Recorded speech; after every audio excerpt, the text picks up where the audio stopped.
fail. No, I'm still gonna put it up though. Fuck that.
Peace, and welcome to another episode of Randumb Thoughtz. I am your host, the LYR to the ICS lyrics, y'all.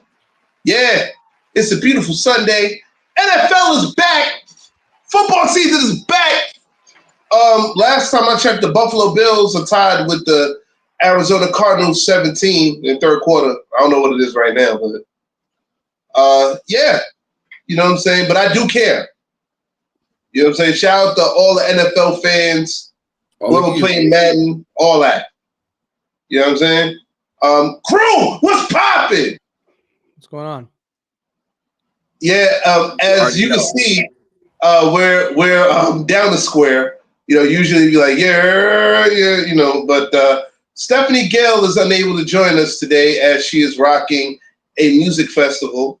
I forgot I know it's like an all women's music festival type thing. You know what I mean? Shout out to them. You know what I'm saying? We hope she tears the shit down, and next week she'll tell us about it. You know what I'm saying? But, hey, you got us. You know what I mean? Avis, what's popping, baby?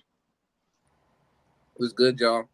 ADV in the spot, Avis, and we're here with another episode of Randumb Thoughtz Talk Series. Shout outs to all the randos, as well as all the folks who is watching us here on YouTube, Twitch, as well as the weird place that continues to change its name, Facebook, Meta, whatever you want to call it. But shouts out to all of y'all, as well as don't forget to check us out on our website, www.randumbthoughtz.com. I'm not going to spell it out. I'm going to let the spelling bee champ go ahead and spell it.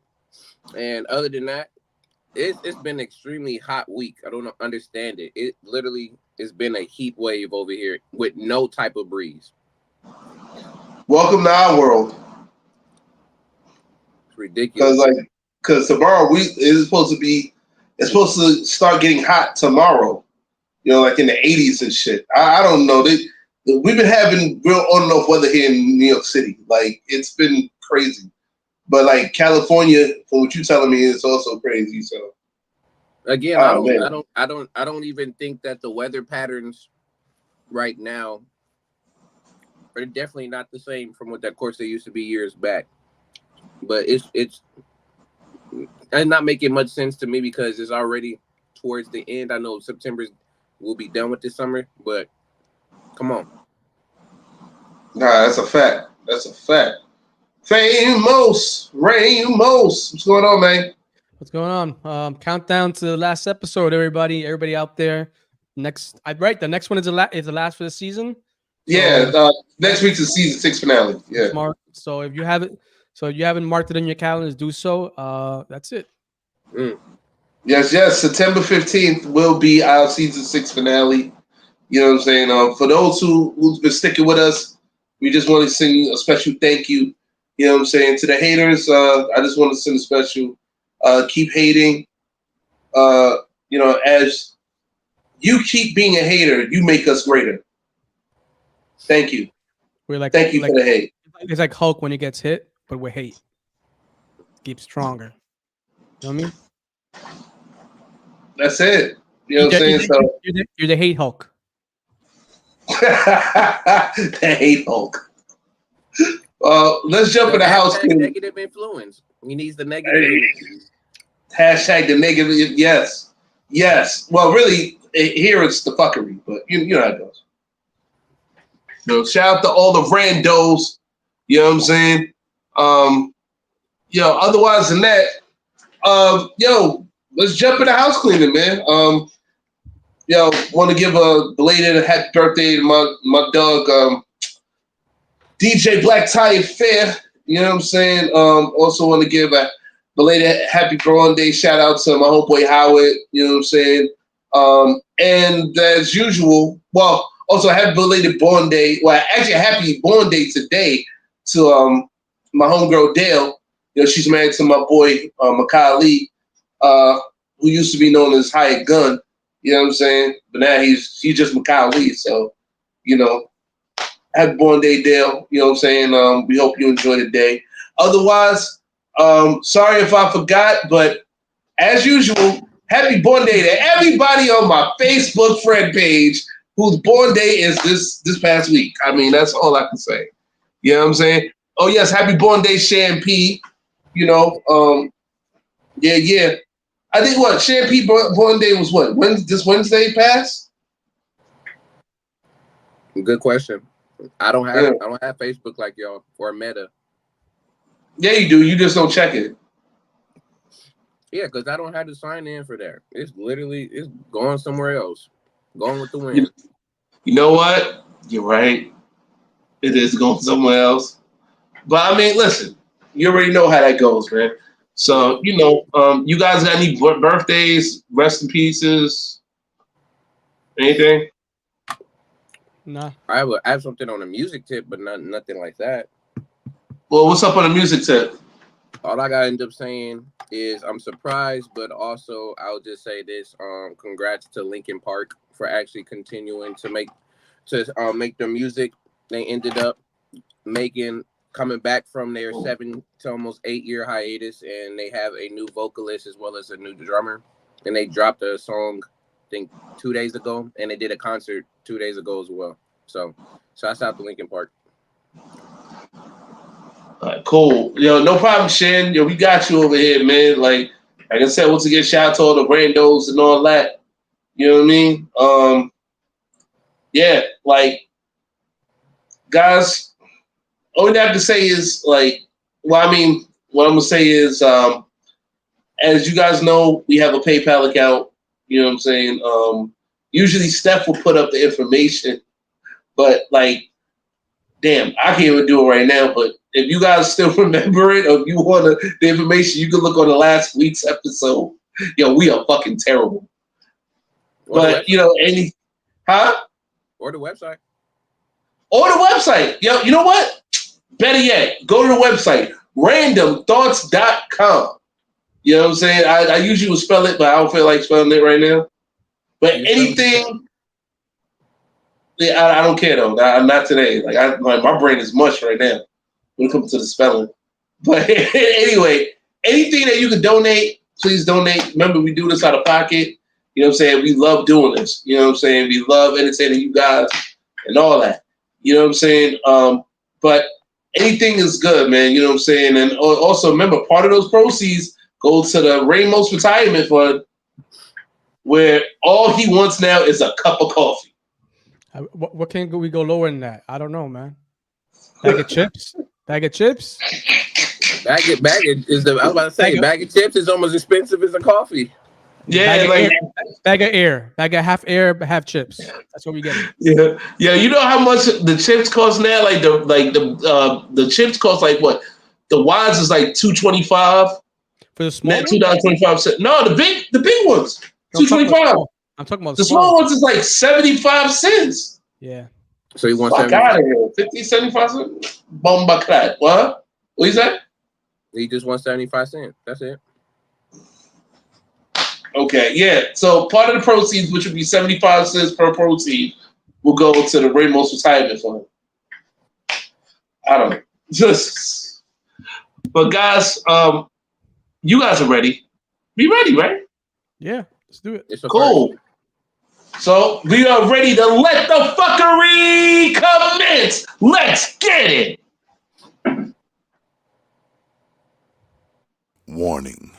The opinions expressed in this program are those of the presenter in their current state of mind, which they have the right to change at any given moment.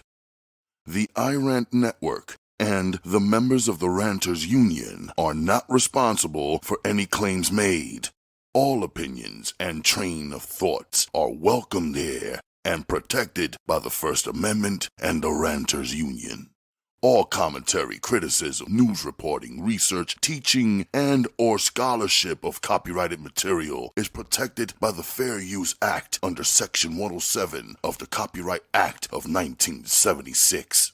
iRant Network and the founder of the Ranters Union, Jalogic, aka Mr. M, recommends that you take what is said and do your own research. Read a goddamn book and form your own opinion.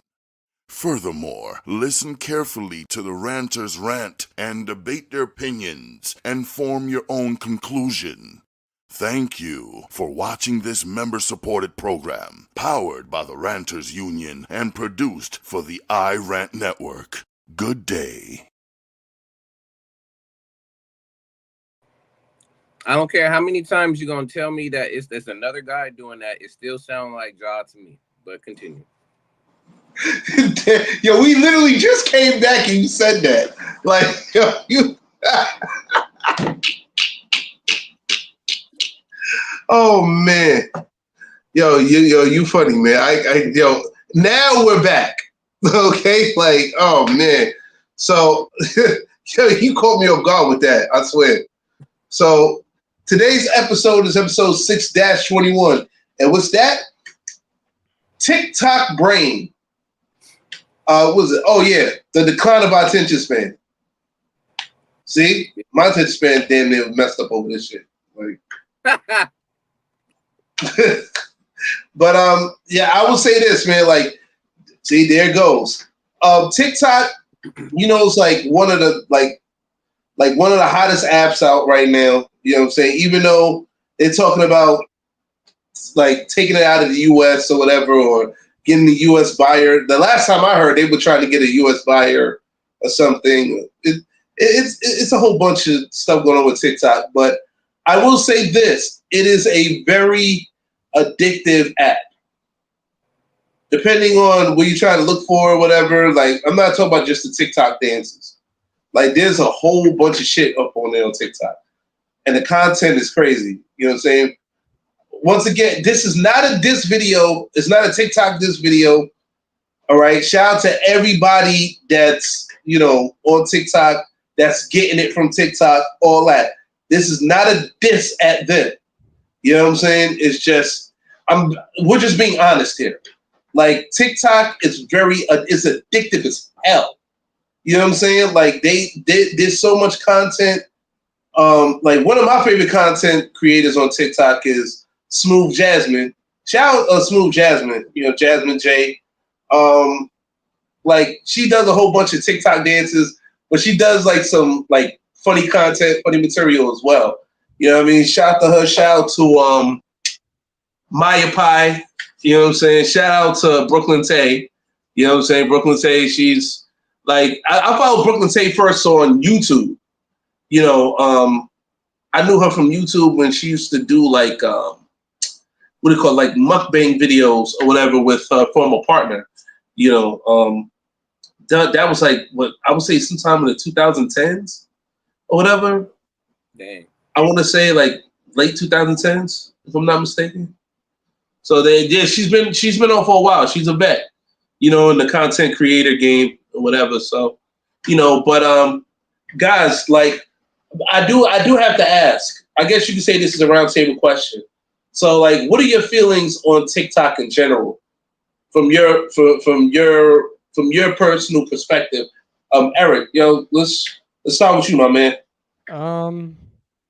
Okay, so I'm just I don't really go on TikTok, but I want to have a question. Say a question. Okay. What's up with all the lazy dancing? It's like the laziest dancing I've ever seen in my life. Like, okay, that's a little different. Like, a lot of this shit's fucking lazy. Like, I don't know, man. Repeating of dance moves from song to song. Not really a lot of choreography going on. I don't know. But regardless of a TikTok, yeah, I'm bored watching this. So Ah, uh, so TikTok. I don't know. I don't really use TikTok. I can see the crossover in terms of like the behavior in terms of Instagram. I mostly use Instagram, but I have doom scrolled. That's for sure. There have been instances of doom scrolling, and for a while after, like during COVID, I had issues my attention span trying to read and shit like that. So not so recently is where I've like actually been able to like enjoy other content other than short form content. So it's okay. real. It's real. So that shit is real. That shit will grab your attention span, diminish it, and I don't know. It's just a real thing. I mean, it's hard and it's very hard to get out of it. Um, and I'm guessing TikTok is a similar threat in terms of like Instagram, the way it has short form content, able to make monopolize your mind in that way. Um, Yes. so yeah, I mean, everything in moderation. You know what I mean? And I feel like the problem is a lot of the generation that's consuming this stuff. They were born with technology at their fingertips, unlike a lot us. You know what I mean? So they don't see it Yeah. as a problem. But when they start getting older and they realize they can't do certain tasks or they can't concentrate or they can't read a book and not be like feel anxious, then they're gonna start realizing, yo, this shit did a doozy on me, and it is what it is at this point because people not really uh making the moves in order to like counteract it. They No, not you're like right. us. They not like us. Yo, Ad, how you feel about it, man, from your personal perspective? I would definitely say it's honestly overall it's a negative a lot Mm, because of what Eric has already stated. But since I work at the school with students, I see it in real time. It's it's ridiculous to a point where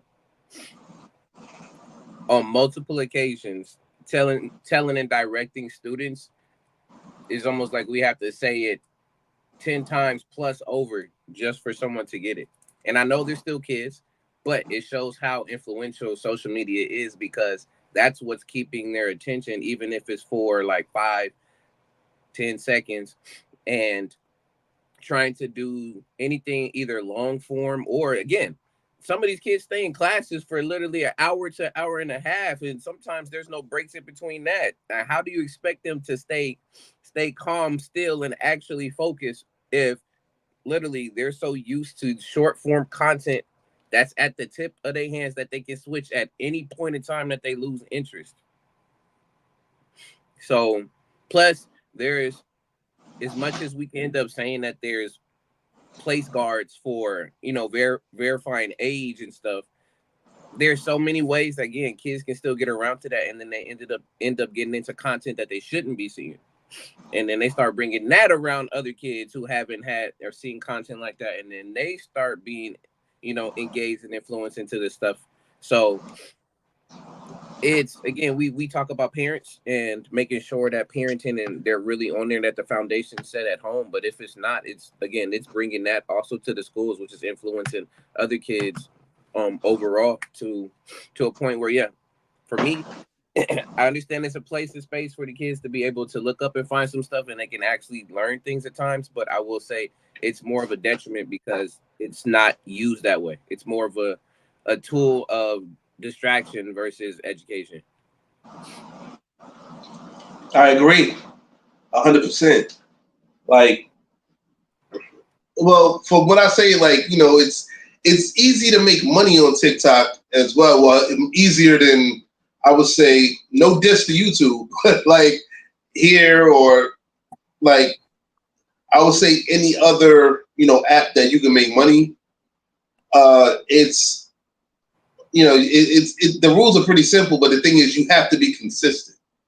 Yeah. And yeah, to me, TikTok is a double-edged sword. It does teach you how to hustle. You know what I'm saying? How to try, hustle to get the viewerships up or whatever. But then on the other end, it's like I said, the content. Some content is just so like you just get lost in it. You know it's retarded, but it's like you get lost in it, and it's like I'm even guilty of this too. Like you just get so lost in it, it's like, you know, like yeah, like you forget like some important shit that you had to do because you're watching motherfuckers doing stupid dances or going on vacations and trips, and that's one thing about social media, about TikTok and even Instagram. They give you an illusion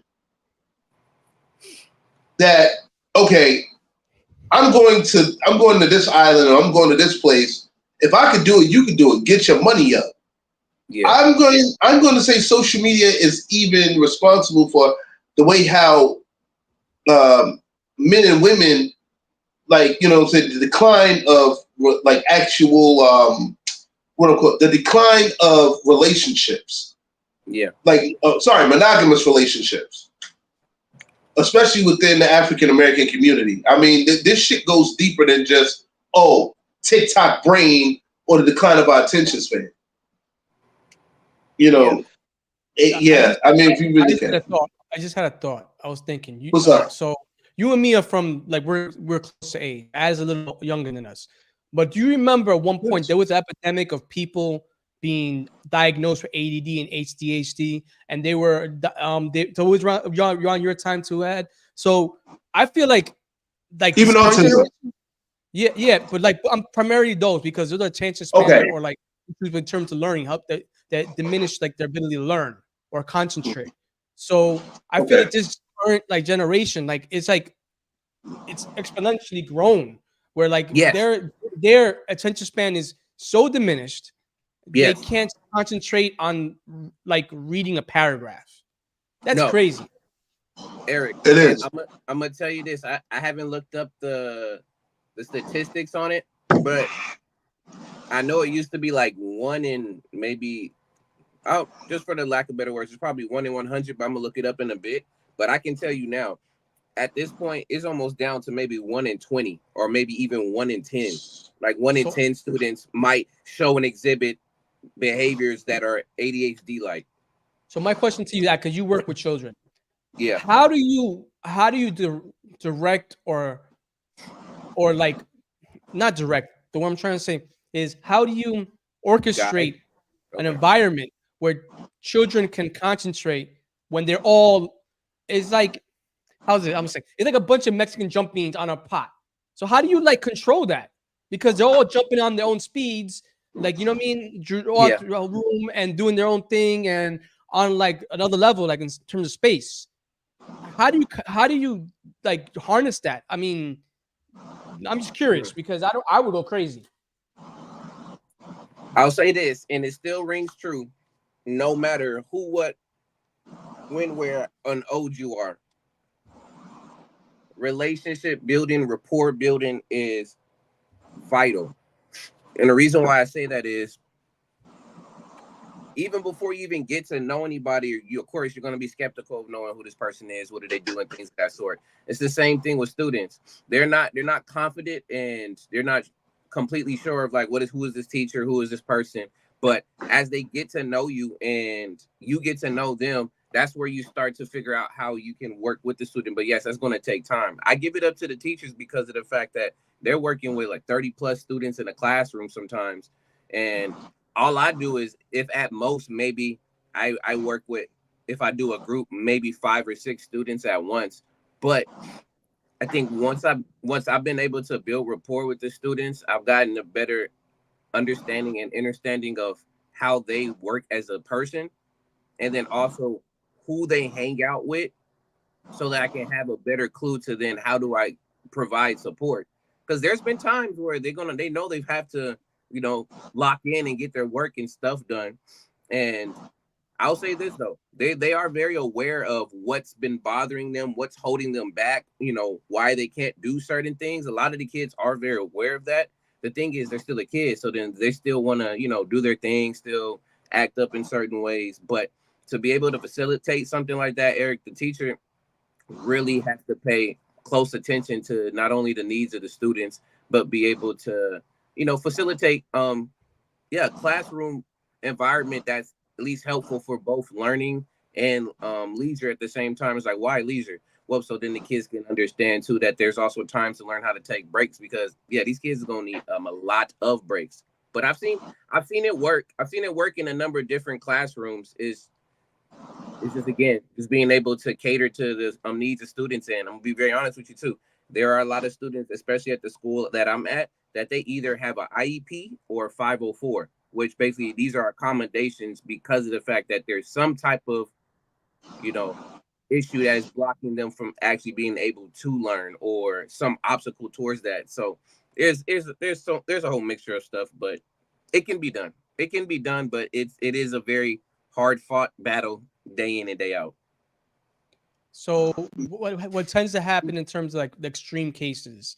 Are they taken out of the normal classes and placed in an environment that's smaller groups in order for them to learn, or have somebody that's able to give the time for them to learn? Because if you're a teacher dealing with 40 students, 30, 40 students, your concentration can't be on every student every moment. And if the majority of the children in your class exhibit those learning behaviors, there has to be some way. I understand you said like the breaks, to give them breaks more so than you would give like in the past. Yeah. But I think also maybe as teacher, because that I do believe a good teacher deserves to make like a lot of money. As a doctor.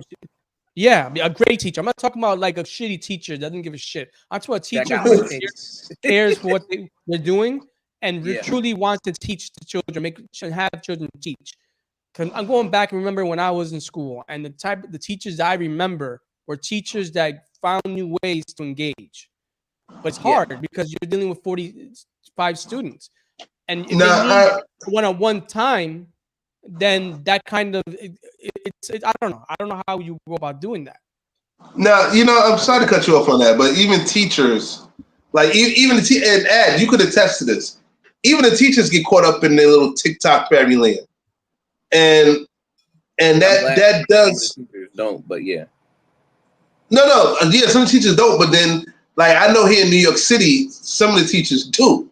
You know what I'm saying? And they back in the day, we go into back in the day. I remember teachers had to have some sort of a firm hand when it comes to teaching. Yes, they found, fun and innovative ways to teach, although they still had to maintain a class. It has to be a balance. Now it's too. Let's call space. Some of these teachers are just too soft. My personal opinion. Either that, or they try to be down. They try to be down with what the kids are doing, so they feel like if they interact with what the kids are doing, they try to be down with what try to be down with like they're doing with the whole social media, whatever. Whoop-de-whoop. I wanna be there. Yeah, or some real brandy stuff, man. They try to be down, then they feel that they can have some sort of breakthrough. Somebody has to challenge this shit. You know what I'm saying? Like, and really speak facts on it. Because this is just my assessment of what I see from the teachers and the people I know and shit like that. Would be, what do you suggest? Because if what they're doing is trying to engage children who have minimal concentration, abilities, and they're doing things in order to engage them to find, because the thing is, this is the way children do. Children are tribal in a way. Human beings are tribal. Children more so. They see something they like, the person exhibits behavior, and then they go to that person and go, I'm going to follow this person. Because I'm talking about actual physically on social media. I'm talking about follow, or at least following their path. And a teacher needs to give them a path to follow. So if they have to, do those things on a certain level, then they're doing what they can, because those are the limited tools, especially nowadays. They're fighting an uphill battle. Well, here's the thing, and I know this is gonna sound real ass backwards, but you asked me how I feel, like what can they do or whatever. I feel that they need to tell the kids either turn the phones off or I'm taking them phones. Well, that's happening. I've seen that. And it needs to go back to the books. They're starting to do that. Lock their phones. I saw that. I don't know if you seen that. Oh, So this is what I'm gonna tell y'all. The charter school I work at, they're not allowed to have their phones. They actually have to turn them in. So there's boxes for each of their classes that they have to turn their phones in, and they turn it in right when they come into the gate. Are kids gonna be truthful about turning in their phones? No. A lot of them will try as much as they can to keep their phones in their backpack and stuff, but there's been incidents on campus that's why the school has done it. And this is before I even came to the school, is why they have them give up their phones. But I will have a lot of students come and give me their phones just because they don't want to put it in a box because they don't trust this, and that. But I'd rather them come do that versus them try to hide in their backpack. And since a lot of the kids are just kind of up and moving them, they be going in their other friends' backpacks or just other people's backpacks, just taking chips, taking that. So I wouldn't be surprised if they start snatching phones. And the kids are just like, wait, why are you going in my stuff? But it's because of the fact that at times some of these kids are just bored. So they just start doing things that they just end up doing. No, and I understand and respect that, but here's the one thing that people forget about school. School, like, and I hate being so hard on so hard on the youth or whatever when it comes to it. School is not there to just have fun. We're not here to just have fun. You're here for education. Did we all forget the one word? The reason why school exists: education. But if they're not learning and they're not absorbing the information, then it's worthless. Exactly. Now, I understand you need technology for specific things within school. Then you know what? They need to. Some of these companies like Sony or whatever need to make educated equipment just for educational purposes only, for school. You know what I'm saying? Like, and damn the apps. I'm talking about actual devices that they can use within the school. You know what I'm saying? For school purposes only. This is what happened to a teacher who took away a student's phone. The student first pepper sprayed her teacher in the classroom before doing it again in the hallway as she demanded her phone back. She apparently had her phone taken away for Googling test answers. This is what happened to a teacher who took away a student's phone. And you see this stupid shit here? That's crazy. That's assault. Essentially, that child is asking for assault. And that child, how old is that girl? Peace, regular Joe. Probably high school. Wow. Yeah. They look like junior. It look like middle school, between middle school, junior, high school. Like look, you got kids pepper spraying teachers for phones and shit. Like, it's ridiculous, man. You know what I'm saying? And like, I'm gonna be honest with you, not all teachers, back in that day, and I'm saying back in the day again, I don't care who don't like it. Back in the day, if you would even dream of doing some shit like that, you had teachers that had hit back. Wouldn't gave two fucks about no parents, whatever, no parents' opinion or whatever. They'll fight the parents too. Because I have a question about the clip because it looks like he snatches the phone. Right? Did I get that? He snatched the phone from her. Yeah, he took the phone from her. Yeah. I don't know if educators should be doing that. Like if he asks for the phone, she doesn't give the phone, then he escalates it to the person above him to remove the phone from her. That's what I'm thinking. He snatches it like a child, like he her age and shit. Doing you know what I mean? Like we don't. Crazy. I would say it's so hard in these type of situations because we don't know the full context. We don't know if this has been the third, fourth, fifth time that it's happened. And then again, I'll tell you this.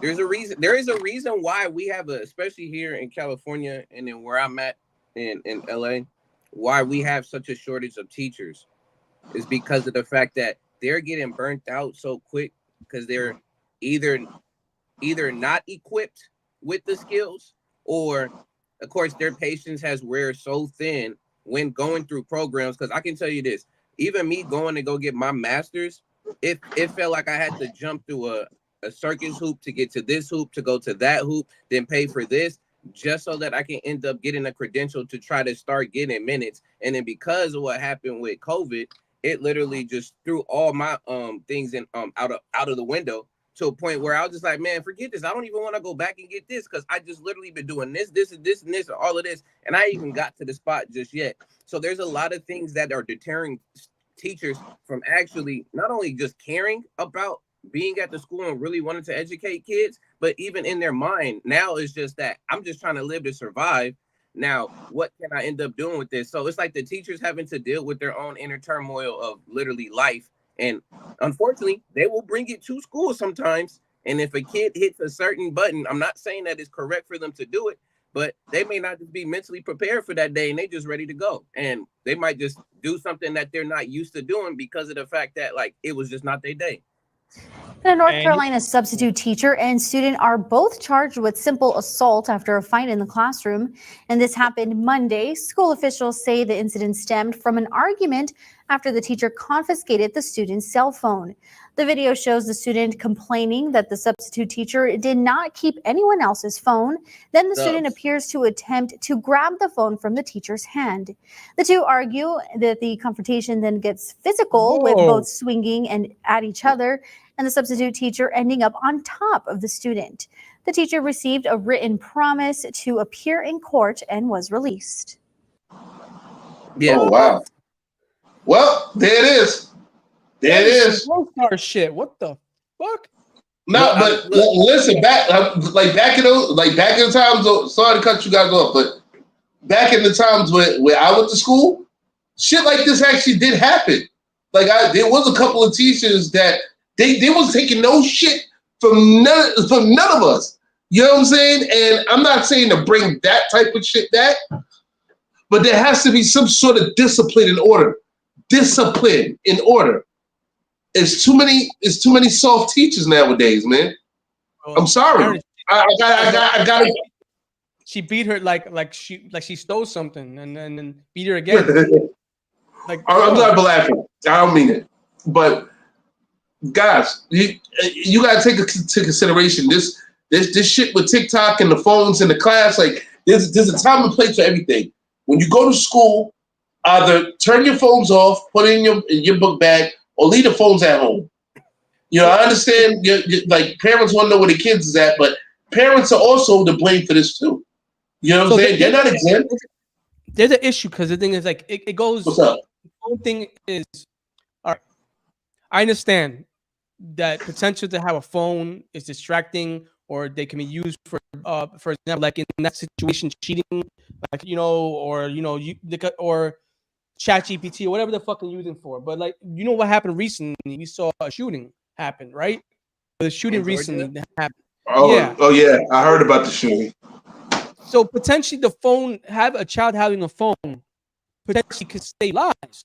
The problem is that it's happening more so and often is that is not, because it being used, because on a regular basis, a child having a phone, because like, you know what I mean? If a person in his classroom sees something going off, they can call, the authorities, and they can save lives. But by taking their phones, I feel like this is why it's complicated, because if they're taking their phones, that is not an option. Like they have to have, I don't know, man. Like I understand the need to remove the phones, but it's causing, potentially could cause, people's lives to be threatened. It only caused Barrow County officials giving an update on that school shooting in Winder, Georgia. Right now, 4 dead, 9 injured. Want to go to Jonathan Siri in Atlanta with some new details. Jonathan. Yeah, Charles, Barrow County Sheriff Judd Smith described this incident as an evil thing. And now we have some new video coming in, amateur mobile phone, smartphone video showing the scene inside the school as law enforcement went in to help bring the students to safety. You can hear them calmly but sternly giving instructions to the students to form a single file line, move out of the classroom, move out of the school, but also hurrying them along, saying that they had a whole school to evacuate. We're also hearing some interviews from students talking with local media, some of them saying that they saw a favorite math teacher who had been shot lying in a pool of blood. Some of the students pulled him into a classroom, barricaded the door, tried to administer first aid, tried to apply pressure to the wound to control the bleeding, but apparently to no avail. And so they had no choice but to wait until law enforcement could arrive. Clearly a tragic situation that no one's child should have to deal with. Actually, I heard that from my niece, man. Shout out to my niece, Quenisha. Like I remember she was saying something about that on Facebook about a shooting. Like, I didn't really know you were talking about Eric until it would have said shooting in Georgia. Mm-hmm. And she was saying that I think that school was across the town from where, not the town, sorry, across the street or whatever from where my niece, the school my niece works at down in Atlanta. So, or like down the road or something like that. Like she was telling me that she was posting on Facebook that everybody was okay there, whatever. Her hearts go out to the people in the school, not the school. She was like, the people in the shooting. I'm like, what happened? And she explained that there was a school shooting going on. And I'm like, oh, you talk about that shooting? Because I don't really watch the news like that anymore on TV. So I by chance saw it because it was popping on my feed. I forgot Yahoo or something like that. Yeah. And I looked more into it. Usually I would not click on things like that, But that in you know what I mean? Like, where do we draw the line? When should we have the teacher have a cell phone in the class for things potentially to have for them to communicate that? You know what I mean?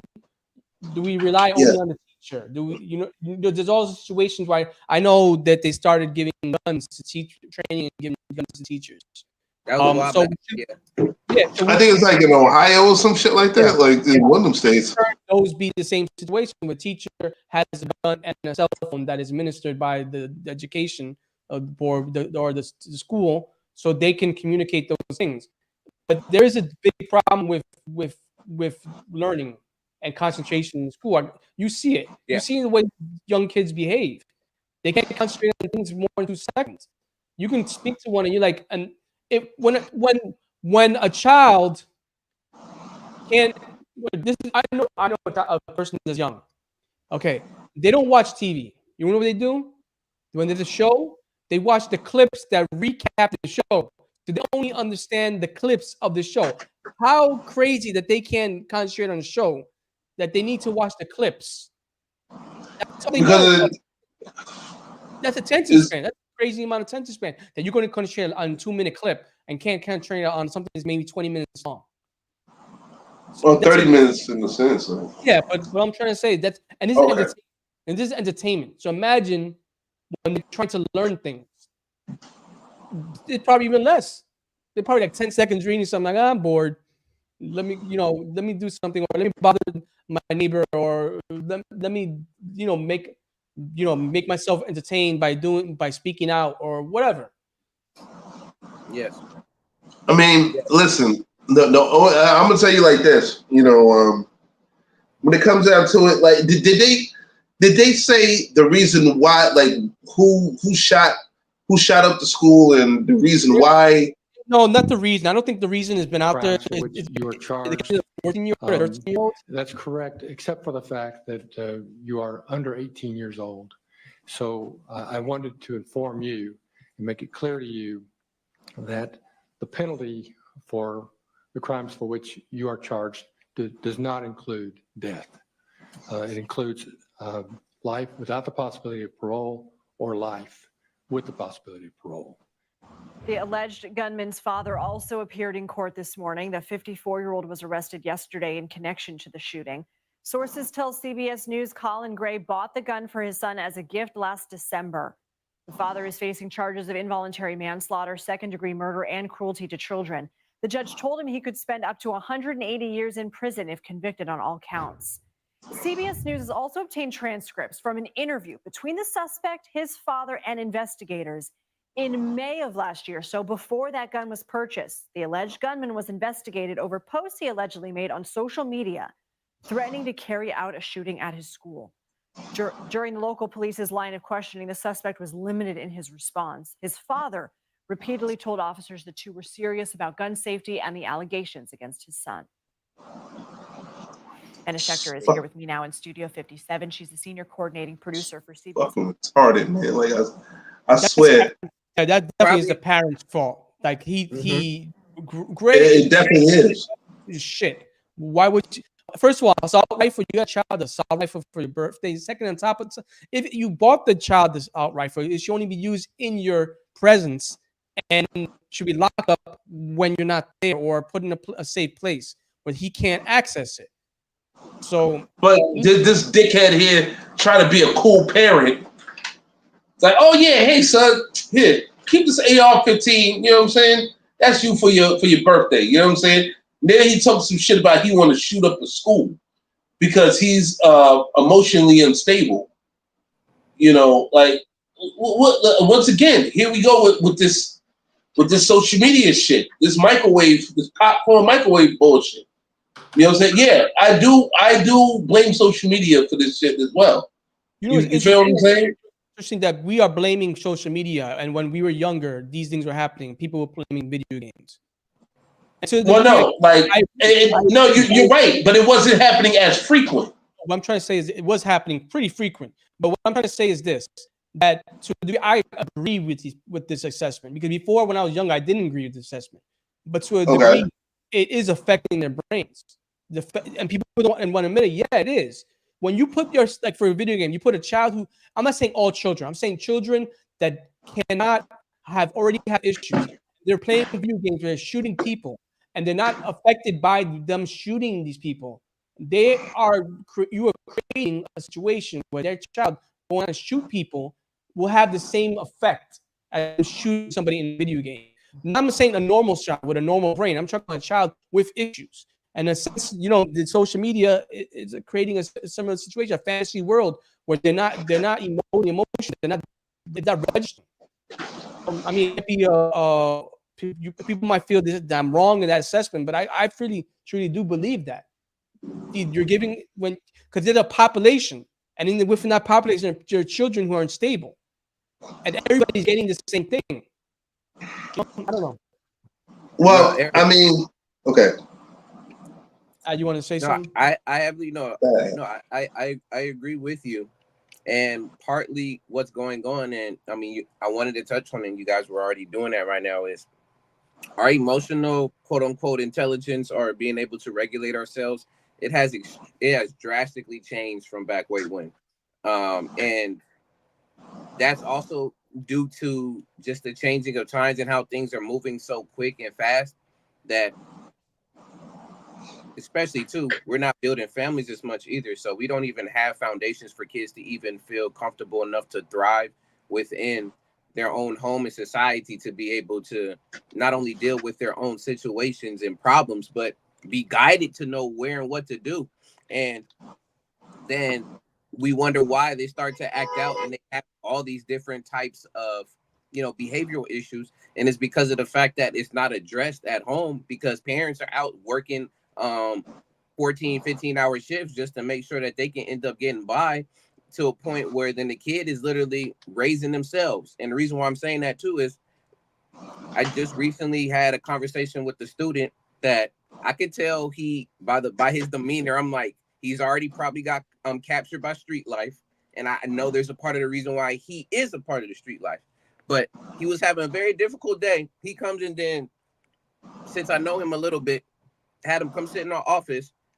He finally just let everything out and just started explaining everything to me, giving bits and parts of his story. And it made sense. He's like, literally, I don't have no father figure. My mom is over here doing this. I feel that my auntie doesn't really care because she just has me, because they have their own happy family. My brother's over here doing something completely different. And I literally don't know what to do when I get frustrated, mad, and upset because I have no other type of resources. So what do they expect me to come to school and be happy about? So that's why I act out, is because I try to escape from all the situations, stress, issues, and problems that's going on with me. So what do? I'm only this certain amount of age. So what can I do in these situations?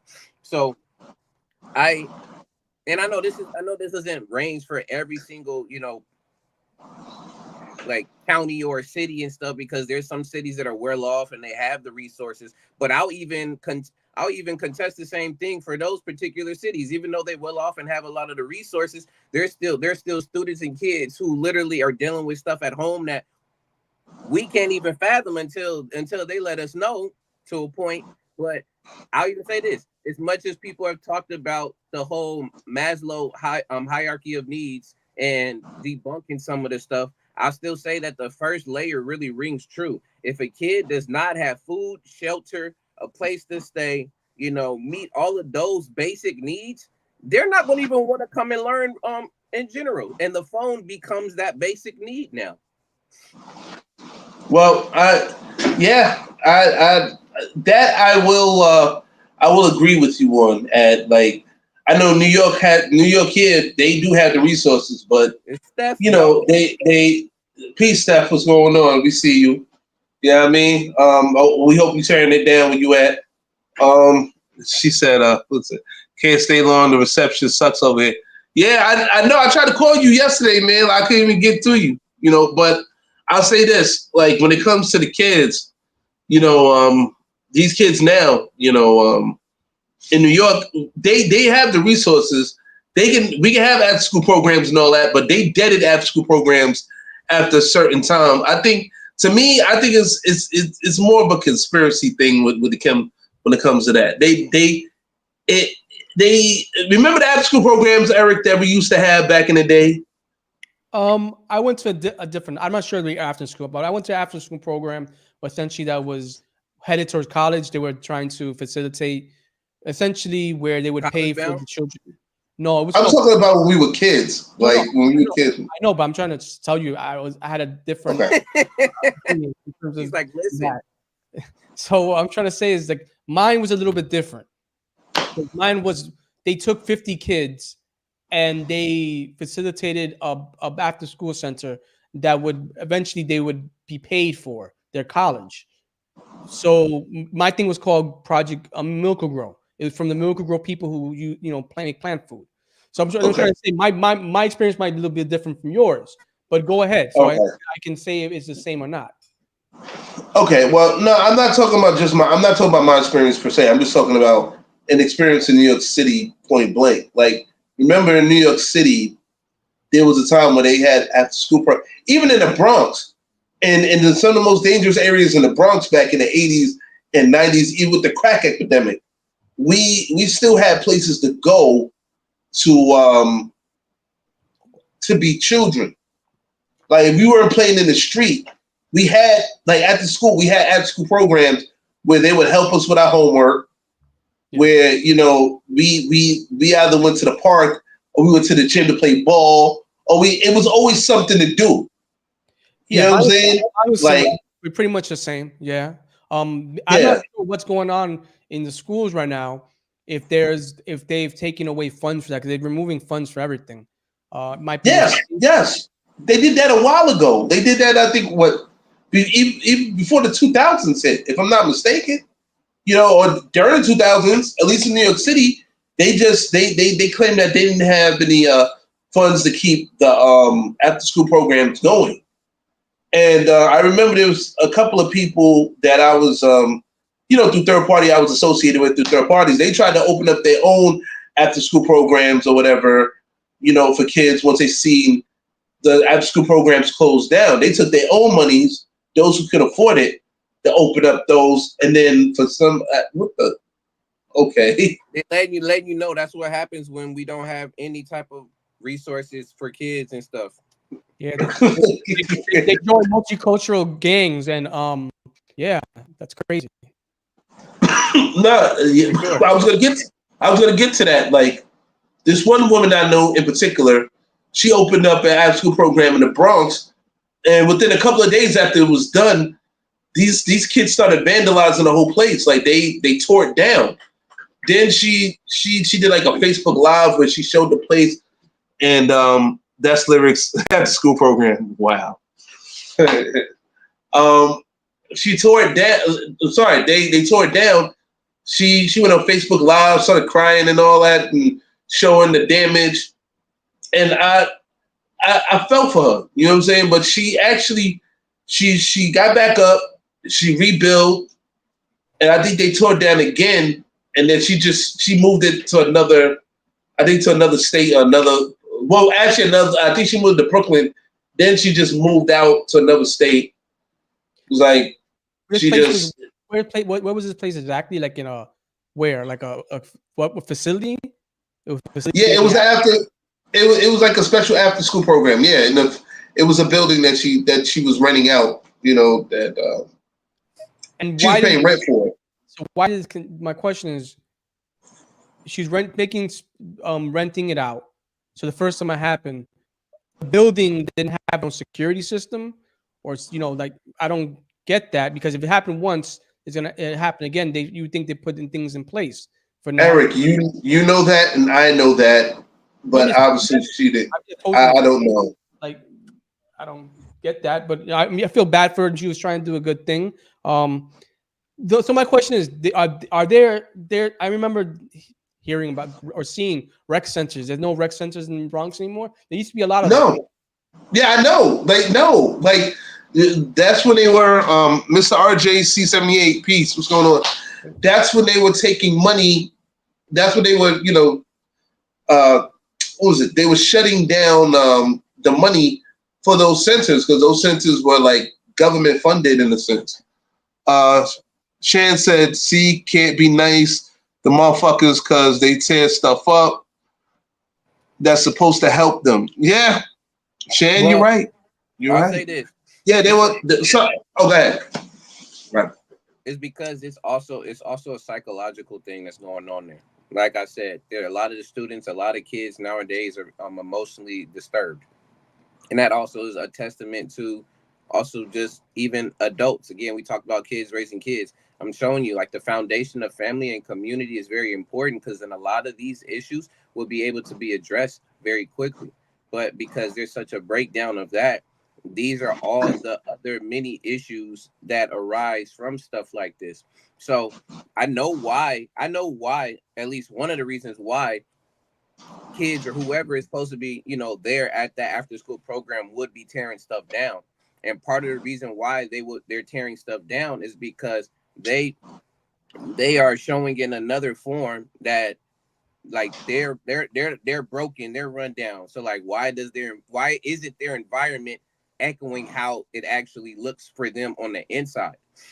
And because that continues to happen, they want to see, again, this is where also is the whole reverse of this too, is I want to see how many times, if I could break this down, will you continue to be consistent and come back? Because if you don't be consistent and come back, then that means I shouldn't even trust you in the first place. So it's a game. And I mean, it's a sad game, but it's very true because, again, me working with students, I can see that happen on a very basis. They're going to test these teachers. I have students straight out saying that, yo, we're going to make this teacher quit in 2 weeks because of the fact that they know that if they really start to really build a relationship with the teacher and actually start wanting to like school, that some things inside of them are going to change and they're not ready for that particular change. So they're fighting against the change. So they're going to do all these different type of behaviors because they want to test and see, is this person really going to stick here for us all the way through, or are they just going to run away like the last couple of teachers did? Well, I mean, the only thing I can tell you is the lady that was doing the after school program in the Bronx, she's originally from Brooklyn. You know what I'm saying? Like from like the posh area or whatever, the nice area in Brooklyn. I think, what was it? I forgot the damn name of it. Brooklyn Heights, Park Slope. Park Slope. Yeah. I'm technically in South Slope, but yeah. Yeah, not in your section, like on the other section. Yeah. I know what you're talking about, but on the other section. It's closer to the park. Yes, exactly. Yeah, so expensive area.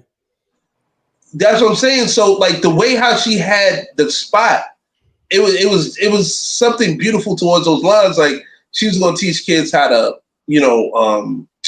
do agriculture and like, just like she had books and everything for kids to read and like run around and just be kids again, man. Like, like how we grew up, man. Like, just be outside, run around, not be in your house all day, sit on your ass, play video games, and be on social media.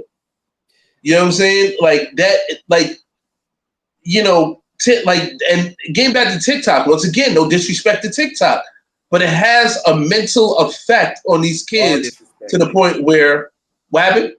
I said all disrespect. all right. For me, I gotta. You don't have to echo my opinion. No. I echo your opinion. Those Chinese are messing with our education system. No. Yo, we're gonna get canceled. They probably own everything. I wanted to echo. I wanted to say something like when Avis has said he had mentioned like the behavior of the children who would destroy this after school center, rec center, whatever it was facility. It seems like that was after school center. Yeah, we're basically like children are exhibiting nihilistic tendencies. Their behavior is nihilistic because their environments have shown them that there's no comfort, there's no stability, and that's a very sad thing. You know, if our society is going towards that way, where the youth feel that way, imagine when they're adults or young adults, and when they have children, and the cycle that's going to create. I'm gonna say this too, because you said that there's a reason why offing yourself, because I don't know we can use the word on here. No, we can't. It's at such a high rate, and that's part of the reason. Not only because of the emotional disturbance, but literally a lot of them are feeling like, what am I going to do in this world? Why is it worth living? I've talked to a number of kids and to understand the difference between how they feel about depression versus how they feel about, offing themselves, or about what are your future goals? What do you see yourself doing? And a lot of them, again, not able to not only just think forward of what can be happening. I know the brain is still developing here and there, but a lot of them are a lot more aware than they should be of a lot of other stuff. And I think because there's so many stresses and other issues that they've had to tackle now that they have all of this on them, they're just like, dang, is this what life is going to be? Like, I prefer then, I don't know. I'm so stressed out that I'm going to keep doing some of this stuff. But go ahead. I'm curious because the thing is, in times of society, when lyrics, in times of society, why is it zooming in like this? Things are good. Why is it so prevalent when the youth exhibit behaviors of darkness? Because that's happening in the 90s. Like the 90s, there was a boom in our economy, and the youth were acting out of doing drugs and exhibiting the art. It was showing in the art. Yeah. Like the darkness in their hearts or in their minds or in society. They just went to the dark side. And that I feel like that's happening now. You see where these young men are dying using heavy drugs, and we're supposed to be in a society where things are progression, right? In terms of our way of life. Now I'm talking about politics and all the bullshit and all that, the other stuff. I'm talking about where society itself it's advancing, right? You always see like this, but it does anti movement. But the thing is, with the anti movement, and I was thinking about that too. You know what I'm saying? And there is a difference between them jumping into the darkness in the 90s and now. There's a significant difference. There wasn't that many motherfuckers talking about killing themselves back then. There was something to live for. They didn't know what it was, but it was something to live for.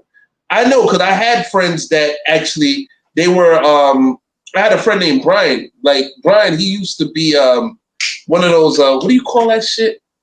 The people that you would talk down on their dreams about. Got you.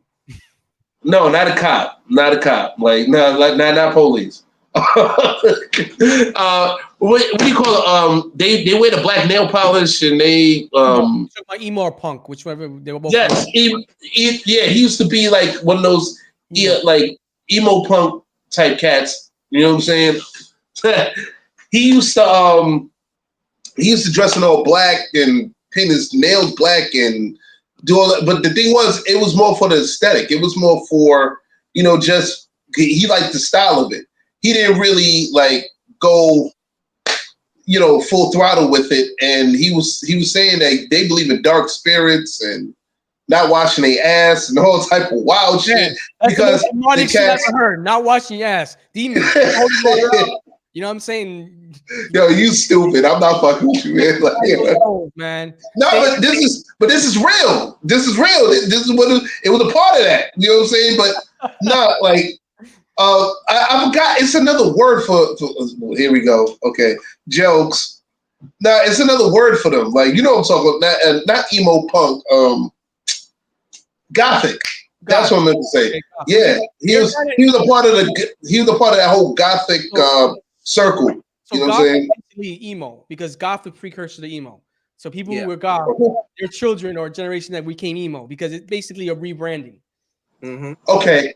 Well, now what would we consider emo? You know what I'm saying? Like I said, it's a difference. Those guys, like, they were just lost. Like in the 90s, they were lost because they didn't have nowhere. They didn't have nowhere to belong. They were outcasts, but they still felt they had something to live for. Now these kids, they getting high, they fucking each other. Nobody thinking about STDs or STIs. You know what I'm saying? Like they all want to. It's like they living for a good time, not a long time. That's true. They see 30 as a fucking blessing for them to see 30. I know this person that's young, like 21. And I talk to him a lot, and he tells me all these things. I'm like, dude, he don't rub her up. And I'm talking about multiple different things. I'm like, dude, you playing Russian roulette with your dick. And he does a lot of like drugs and shit like that. I'm like, dude, okay. I don't know. Even I see what you're saying. And to a degree, I agree. So yes, because when I was doing my thing, I was using protection. I'm like, I don't want to catch that shit. That's a death sentence. But to them, whatever, yes. let's roll the wheel. It happens, it happens. That kind of mentality is like I was telling Dad, is nihilistic. And I don't understand why is it so prevalent. And you kind of touched on the button, like they don't have anything to live for. So because we've created a situation in our society where there's no purpose. And I understand. And this is where all of these other isms, organizations, and being soft on structure and yo, I'm done. I'm done.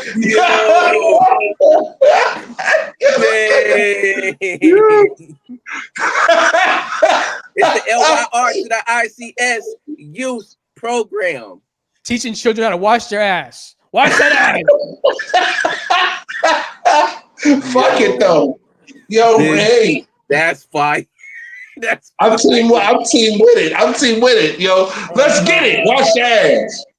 Bruh. But again, it's so many varied issues that's happening within society that's causing or exacerbating a lot of these issues to come to be so prevalent, Eric. Especially, I'll say this too, because of our leniency on being open and accepting all the things and stuff, all to be here, we don't set any boundaries.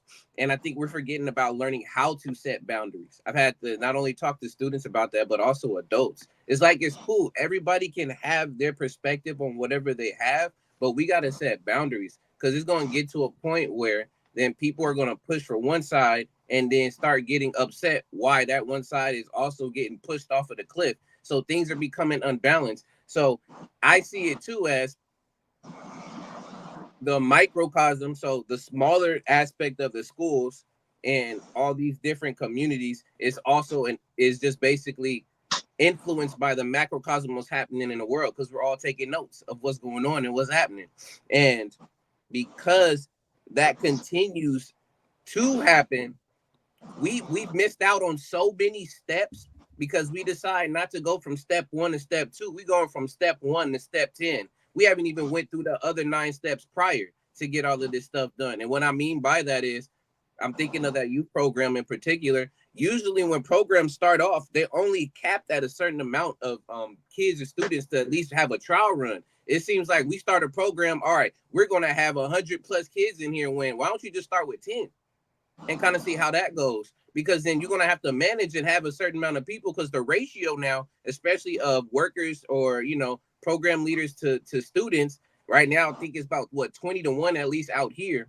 So trying to have one adult watching 20 kids, and we kind of already seeing in the schools with teachers already trying to have 30, 40 kids for one teacher. How realistic is that when all of the kids, again, have their own individual needs, accommodations, and etc. And like you were saying earlier, Eric, like, how are you going to do that when you have all those kids and there's that one kid who needs that extra need? So or they're multiple. Yes, They could be like or 10 they're kids who are extreme cases. Yeah. How do you handle that? Yeah. No. I listen. I'm gonna tell you like this. Like, because Child they have the said numbers for the grants. Yes, I understand that, Job Logic, but there's also there. I mean, there's a number of different ways to do stuff, but we know that the system is set up the way that it's set up. It's not always necessarily set up for people to actually do good. It's actually set up for profit. And when you're for profit on a lot of the stuff, there's always going to be something that falls to the wayside, and it ends up doing actually the reverse. It doesn't end up impacting the kids in the way that it should. It ends up impacting them in the negative aspect. So then that's when they don't trust programs. It's like we're literally feeding into the whole spiral ourselves. So it's like, okay, then what do we do? Do we just sit there and just let things, go to fire and then just say forget it? But I mean, I once again, the reason why these kids are acting the way they are, I think is because of because of social media. It's because of the internet and social media. Okay, now hold on. I'm gonna make a point. We're gonna go back to that ass whooping that the 17-year-old kid got by his father when they put the boxing gloves on him. You know what I'm saying? Before that video surfaced, you could have still got away with beating your kid's ass. In a sense. Remember? Yeah, but ICS we would call on you potentially. So yeah, and guess what? If they get called, your ass got beat before they got there. Your ass got beat while they're there. Your ass get beat on the way out. Jail time is more of a but you recording it. You're dry snitching yourself. Yeah. Once again, you put it on social media. Yeah. And now, because of that one fucking video, we have all these laws spewing out to protect children. So I'm not going to blame it just on that one video. I got to blame it once again on where it is. Walt Disney, the representatives that made these fucking laws to protect the children to the point where you can't rightfully discipline your kids. Well, the laws are put out made for abusive cases. The problem that it all encompasses, and there's no distinction within abuse and discipline. There's only one side. You know what I mean? Everybody's grouped in within that group, and that's the problem. And I got that. But Shampy said social media can't get all the credit because where in the hell are the parents at? And then when you question the parents about the child's behavior, they act the same way or even worse. That's why they're mimicking all of that again. Right. The first place to learn is at home. It's all there. The foundational stuff is there. So if the parent is going for hours on it, go ahead. That also in terms what we talked about a while back, I was saying it's our generation's fault. And I have a conversation with somebody recently, and I was saying our generation, we were disciplined, not to the degree, but we got a lot of material things because our parents, a lot of our generation, our parents couldn't be there as parents. They were there as providers. So we in turn turned into our children. I'm gonna give everything to give to you. You're gonna have no boundaries. Do what you want. You know what I mean? Overstimulation. And now you have an issue when they can't even concentrate, like I said before, on a fucking paragraph. Yeah. I go to the restroom. You're right. No, go ahead. Now you know what, Eric is right. You know what I'm saying? Like, because like you said, it does start from home. Okay, Shan also says shit. Some of their parents on social media as well, ass shaking and participating in foolery too. Kids can't read because their parents can't read either. Yeah, it's a reflection. It's real. We are not we're not. They're not parenting. They're not teaching their kids on the way that they should go so that they will not depart from what they're doing. Yes, I did speak a little bit of a Bible quote, but literally, if we're not teaching the kids the basic foundations and functions on how to live, because again, a parent is not only someone who's supposed to be a protector and provider, but they're also guides. And when we don't provide the guidance and the structure, you wonder why the kids, lead to ruin. And again, like I said, I give a lot of these kids credit too, but also get on them at the same time because they know what the issue is. Some of them are vying to have that, parental, guide in their life. They're not getting it because the parents are failing them on their part. And I'm having conversations with them on then how do they do this? And I'm literally having to show them how to look for other mentors and guides that are out there when they display these certain type of behaviors and do stuff like this. I don't know how many times I've had students try to call me their uncle or their dad or somebody else, like they've already, again, been able to build a relationship to a point where that they designate me to be somebody like family. And that's where I think is also important. It's also important for them to learn those type of relationship skills, especially from people who are outside of their family, so that then they can be able to, in some way, shape, or form, combat against a lot of this stuff. Because if they're not getting it at home, guess what? They're going to get it somewhere else. You want them to get it on the streets?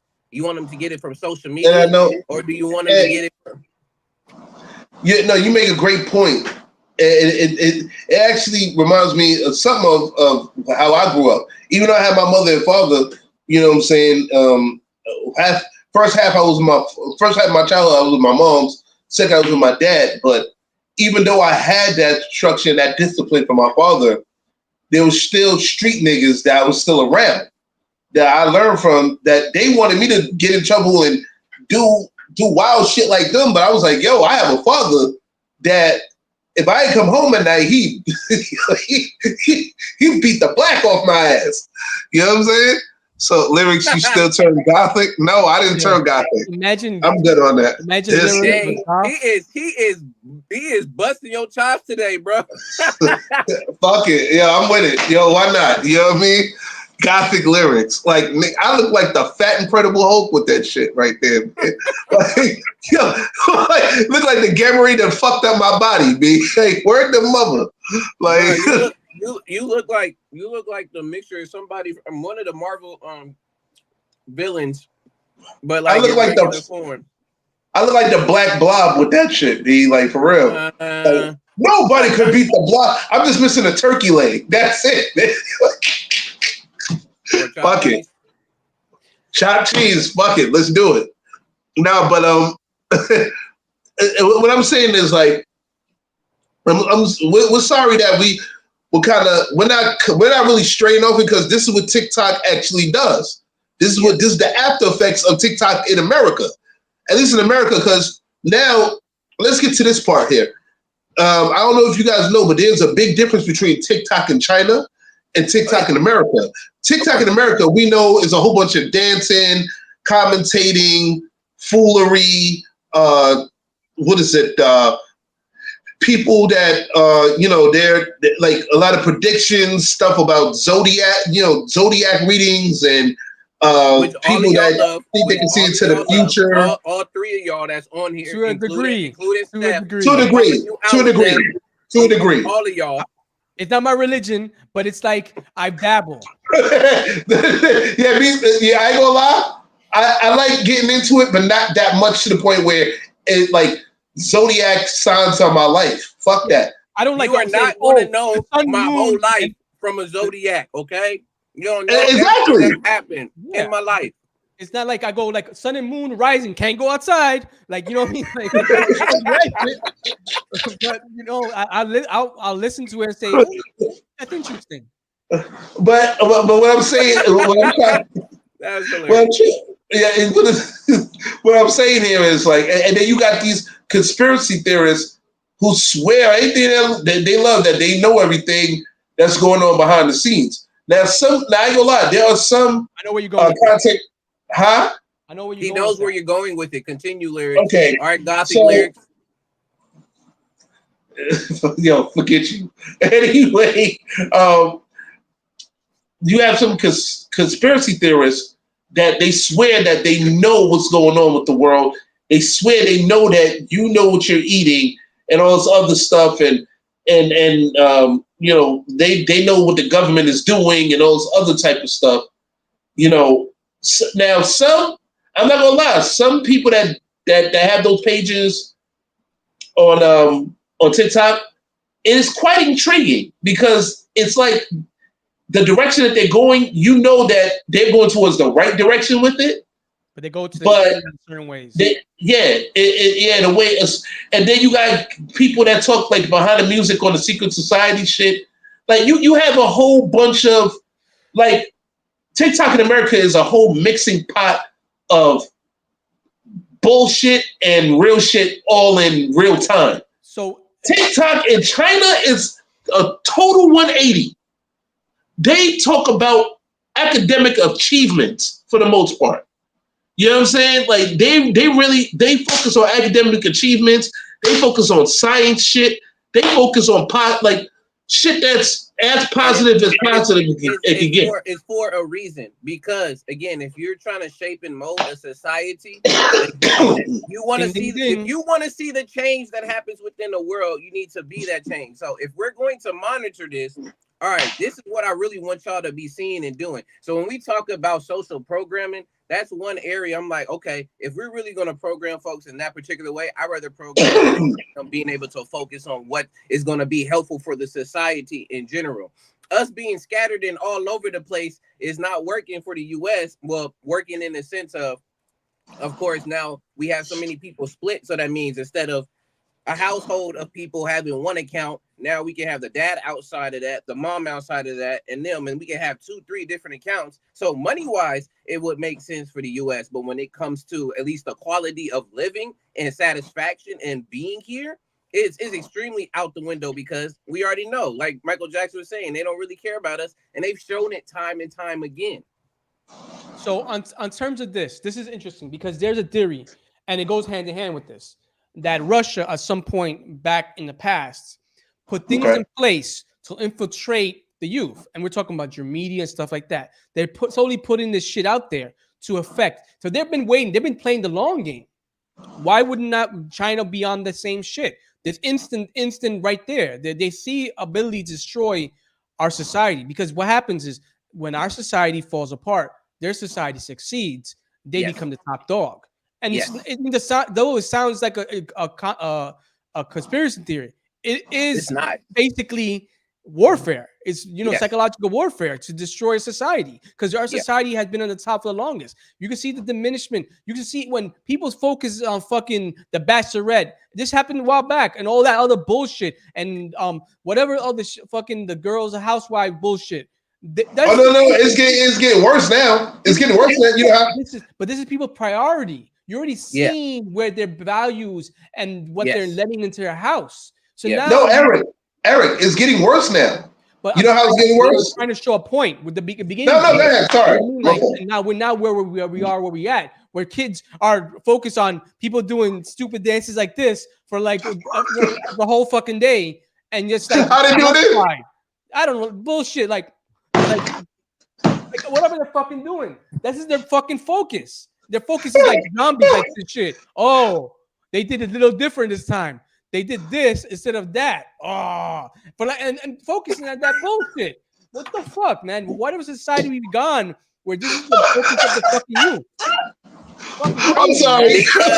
Because again, we have been desensitized and overstimulated to a point that any type of dopamine hit that we can get, I mean, it's already shown in the brain. That's why I've said it multiple times, and it's probably not, again, I'm not of course, the one who coined all of this stuff, but literally the way that some of these social media names are set up, it shows you what their intent is. Literally, TikTok, I'm going to waste your time. I'm going to let time tick multiple times. Instagram, I'm going to give you an Instagram. I'm going to give you an Instagram as you go through each of the social media posts, and you're going to fix the dopamine. You're not able to better yourself because you're wasting the time. And what about Facebook? You don't even commodity you can't get back. Time. Literally, I got you. Hold on. You can't. The only commodity you own is time, and you can't get that shit back. So you wasted time. You wasted their best years of their life where they can make themselves the best they are. They fucking become adults who are hating themselves and saying, where my life go? And they're not bettering themselves and creating a better society, and uplifting the society. Yeah, 100%. This is what's happening. And but you Facebook, do have some kids. I got you. Facebook. No. Hear me out. Where they book your face. Oh, they do have. Wow. They can have. Oh, yeah, they have all your information when you put up your pictures and everything. So then they already know who, what, when, where you are, what zodiac sign, all of that different stuff because you put it up there. So yeah, you getting booked yourself in there. Yeah, but I was gonna say it's a fake version of a book. We get so invested in it, but because it's online, again, it's not a real book. This is all online. Well, see, I was going to say to add to what Eric said, it's getting worse now. You know what I'm saying? It's not even about just reality TV no more. It's come to a point where there's a separation between men and women, especially African American men and women. And it goes back to, all due respect, God rest his soul, Kevin Samuels. Mm-hmm. He has a part to play in it. I'm sorry. As much as I like the guy and I like his content, I had to look at it from a long-term perspective. Go ahead. I see your point. Where you going with this? Go ahead. Sorry. Yes, from a long-term perspective, he does have a part to play in this. And I'm not saying this so, whatever women like, F Kevin Samuels. No, it's not even about that. It's like this, the admin just said something and it just clicked in my head. If China wants to be if China wants to be a superpower and you're playing psychological warfare, you have to destroy how we live. Yeah. And relationships is how we live because as human beings, China knows as human beings, we cannot live alone. And procreate. So how do we destroy the relationships? You diminish the population. They're growing at a higher rate. You diminish that population, you grow. The more powers in your citizens, the more positions you have, the more power you have because you have a larger army, a larger workforce, a larger society. 100%. It's just it's fucking math. And and they use Kevin Samuels, believe it or not, if whether you want to believe it, use your fucking brains. They, social media play Kevin Samuels as one of the pawns in the game, in the long game. Like, even though, don't get me wrong, even though Kevin Samuels, I believe that he was genuinely honest about his content and what he tried to put out and how he was trying to make African American relationships better. And he wanted to see more within that. You know what I'm saying? And, but I feel that it's the females of the United States, especially African American females, that were brainwashed by this and ended up starting to hate his message. Not all, but some to most. For the long game, aka the slow train. Go ahead. Look, go ahead, Ed. So, and this is the funny thing because now I'm starting to see it. I'm not gonna say. I'm not gonna say it's almost close to almost an analogy like that. Well, it's very similar again with Malcolm X. Same thing with Dr. Martin Luther King, and so many other folks that again come up these quote unquote black messiahs in a particular way. What ends up happening is, and in Kevin Samuels' case of how you saying it, it will make sense is because for you to be able to actually not only just necessarily clear, but to quell a situation or any type of issue, you have to deal with the issue at hand. So what was the problem is we were over here getting doses of the medicine, but then because of the fact that unfortunately he had passed away, we didn't get the whole full, treatment.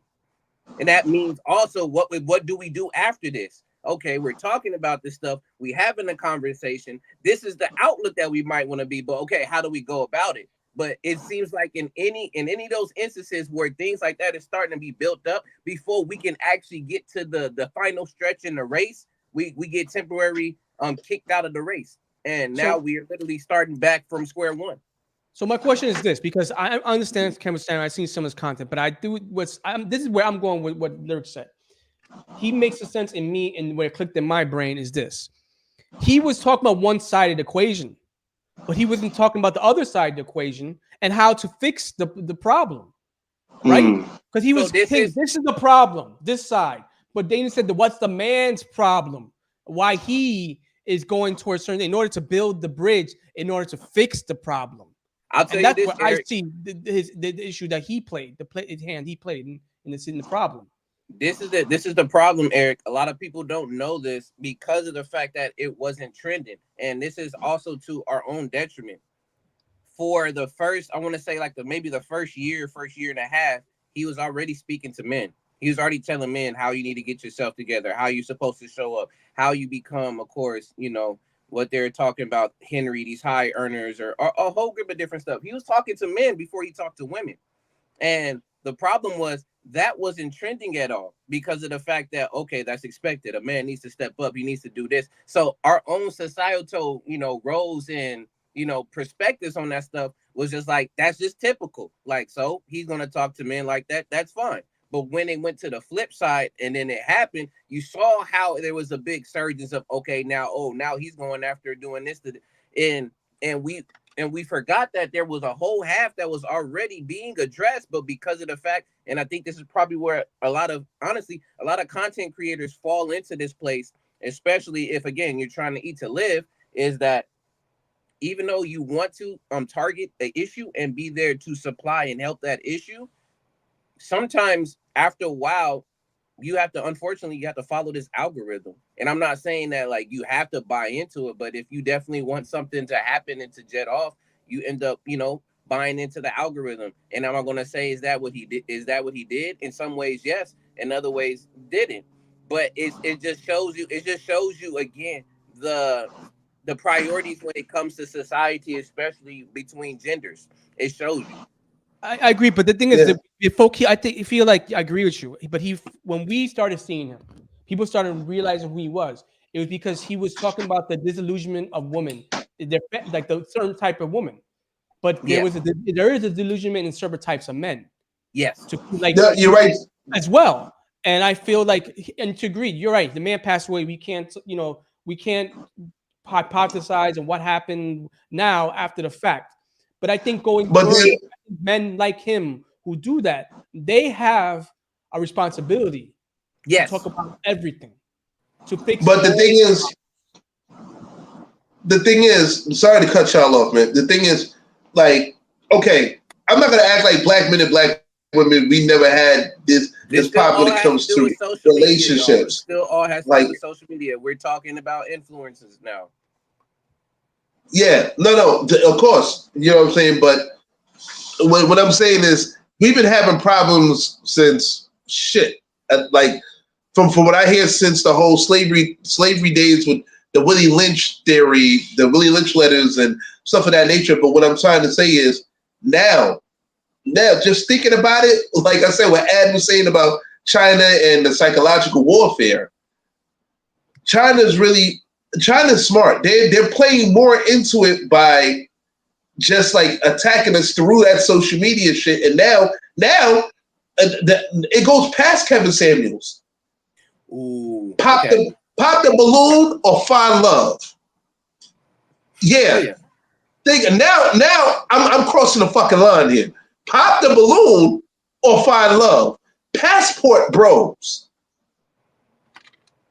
I know that reason, but you know what I'm saying? This is all separation. This is all separation of the black family. I told you, family is an important core thing. Again, it's values. It is separation of the black. Let me tell you something. As African Americans, sorry to cut you off again. As African Americans, we have the highest consumer dollar in the United States of America. We buy up more shit than your average consumer. You know what I'm saying? Like, what's it? Nike. Look at Nike. Look at Jordan shoes. You know what I'm saying? Even though his name is on it, it's still owned by Nike. You know what I'm saying? Like a non-black company. You know what I'm saying? Or we made a lot of non-black companies rich. We have the most powerful dollar in the United States because we buy up every goddamn thing. But if you separate the black family, our power structure is gone. Our foundation is crumbled. This is the shit I've been saying for quite a while. This is the shit Kevin Samuels was saying for quite a while. But you seeing it in real time through all these other shows. Think about it. pop the balloon and find love. You have 7 fucking women with a red balloon in their hand. You have one guy come out. The first, let's just say, aeronautics engineer. He makes over $150,000 a year. He's a nice guy. He'll treat you right. Damn near all fucking 7 women will pop the fucking balloon because of the aesthetic. But then you got a fucking player that got 7 baby mamas and shit. You know what I'm saying? But either he's a built jack, a bodybuilder ass nigga, or like a dude for like a thug from the hood or whatever. And now they racing to get at him, or maybe somebody from another color guy or whatever. You know what I'm saying? Somebody that's not black. But see, look, that's understanding human nature. That's also understanding women's nature and men's nature, and how that gets down. You getting hit up today. Yeah, this boy is getting he's not getting he's getting hit up right now.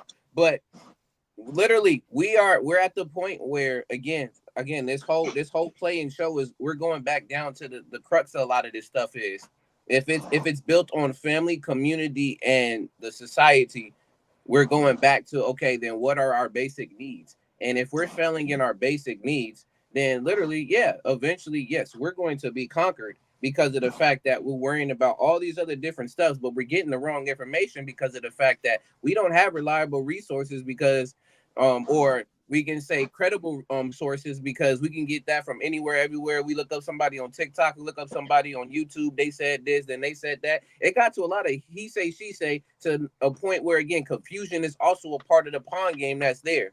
And because that ends up happening so often, it allows, again, for people to come in and actually play to those weaknesses. And I'll tell you right now, one of our biggest weaknesses is that we are so not only individualistic, but we are so money driven.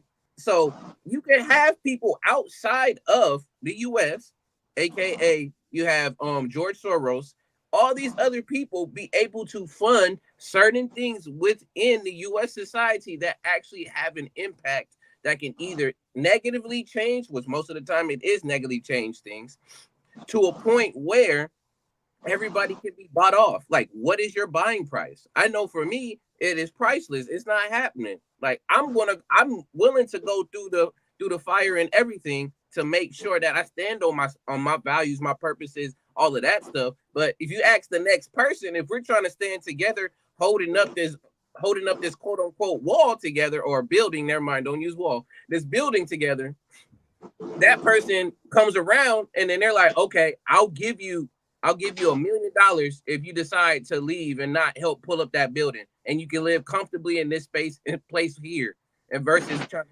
keep this building from falling. You gonna take the $1 million?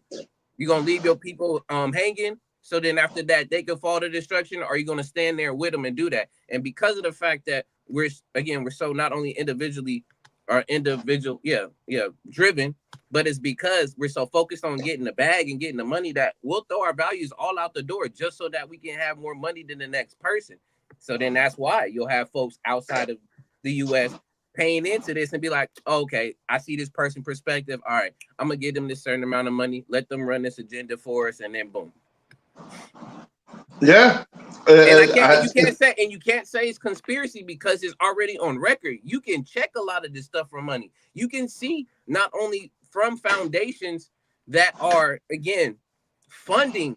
I mean, even the election, they was talking about that with Hillary Clinton, and then going back down and seeing like who are all the people that are on certain, again, conflicts of interest. And we're not paying attention to this stuff because, again, we're on social media, TikTok, doom scrolling, and just literally trying to pacify our time because everybody's stressed. Everybody has their issues and situations and problems. And this escapism has us escaping for so long that when we look up, we're not gonna even know what society we're in or what's going on.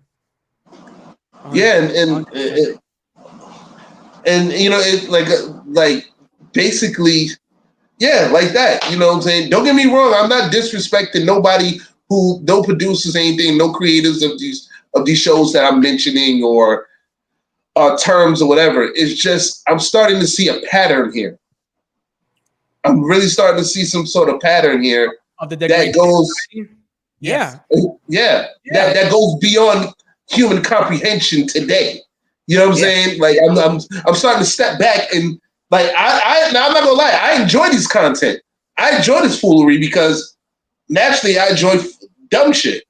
But like, you know, it plays into it. I believe personally that it plays slowly but surely to the destruction of the relationship between men and women here in the United States of America.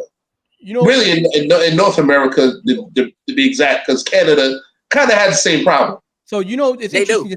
We're talking about the destruction of the relationship of society, right? In terms of couples, in terms of relationship and people. But we haven't talked about is this within that your neck is messed up. But continue. Go ahead. Sorry. Within that, we don't talk about the emotional needs on both sides because just as men we have emotional needs, women has emotional needs too. If there's the militaristic things, like on the surface level, what women would need is protection and provider, and what men need is what their physical needs. But we don't talk about the emotional needs that help facilitate a healthy relationship. And that's why I feel like something that these type of people, the manosphere things, I don't want to go all groupings again, they don't talk about because it is necessary. They always talk about one side. The man needs this, man needs that, and woman is this. But they don't talk about women need this emotionally and men need this emotionally. And that's how you create a strong relationship. I'm sorry. I agree. Men don't have emotions, because if they have emotions, then it's a problem because now we're not worrying about my emotions. So the whole thing is that we can't be honest. We can't be honest in the fact and actually sit there and do that. So when you find folks that you're able to do that with, again, those are the golden folks that you want to keep at your side. But not everybody's going to be not only logical, but actually, again, mature enough to want to sit there and actually do that. Because again, it's going to take hard work to be in a relationship, to build that type of stuff. People think it's like, oh, we're together and then that's it. No, it has to continue to grow. And hence why you see so much broken families and relationships where they have to break up before 4 or 5 years or 2 or 3 years or before the child's even born. And then you have to, like, you know what I mean? Oh, even 3 months. Yeah, constantly happen. And you're like, RJC, because these people are given the tools in order to succeed in relationships. They're given the tools to produce a child, and then move on.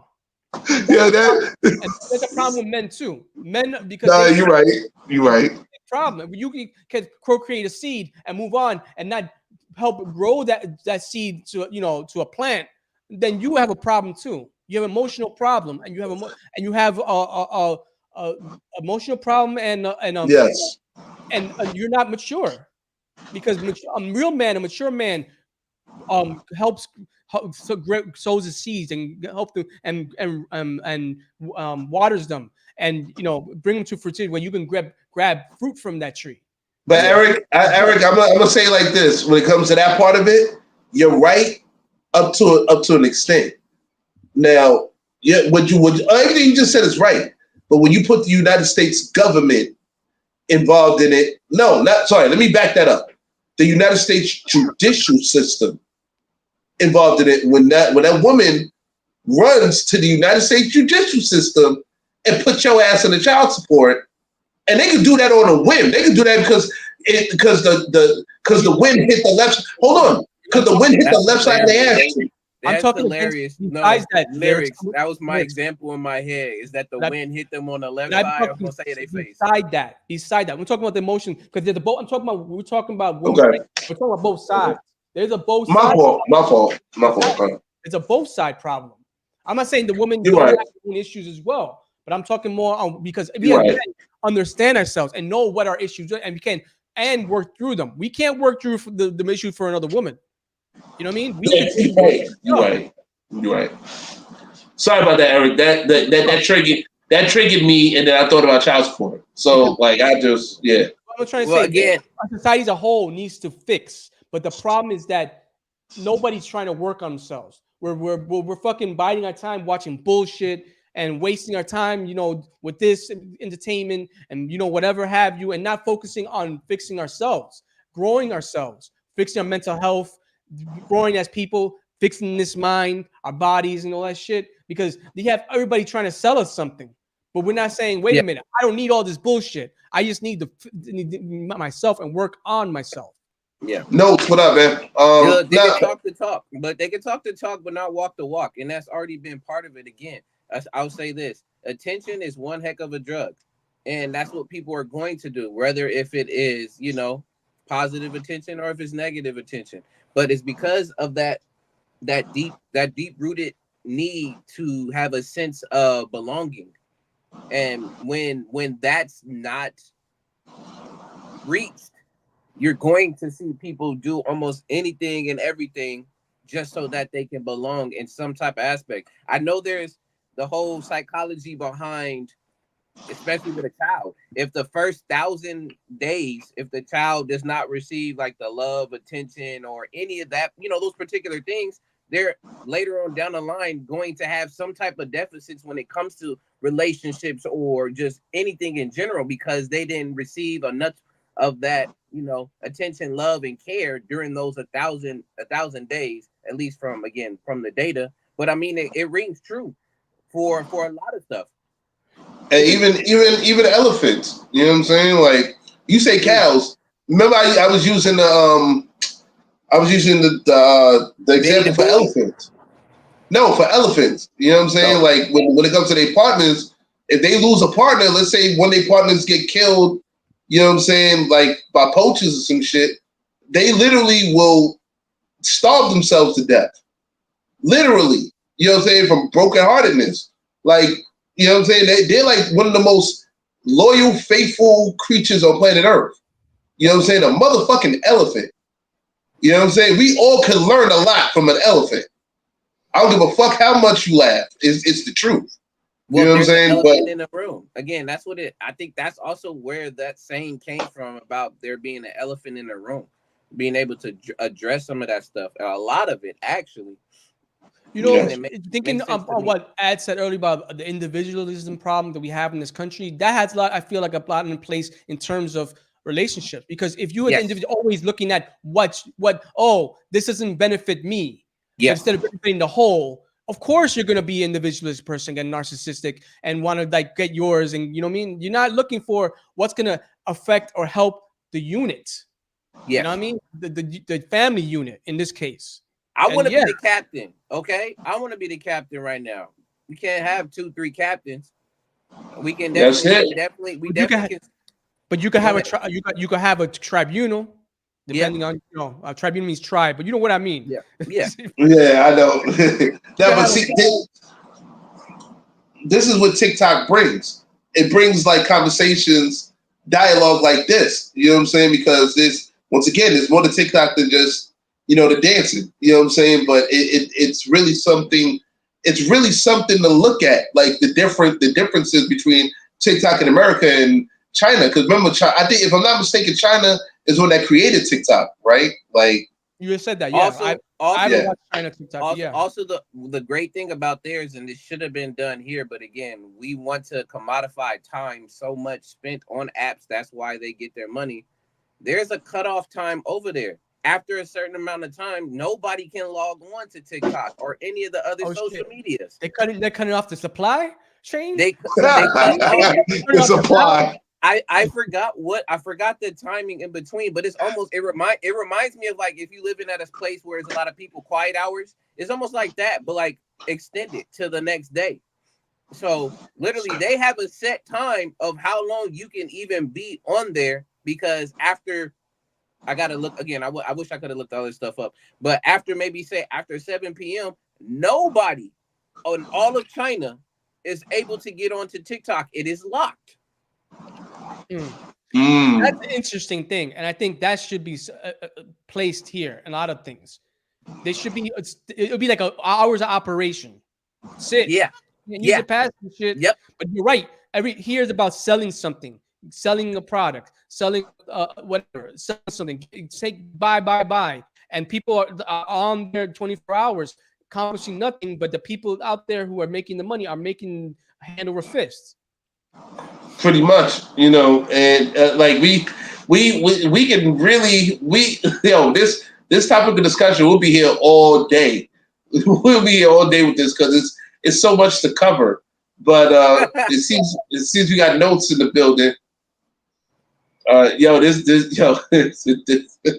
This picture ain't cracks me up every time.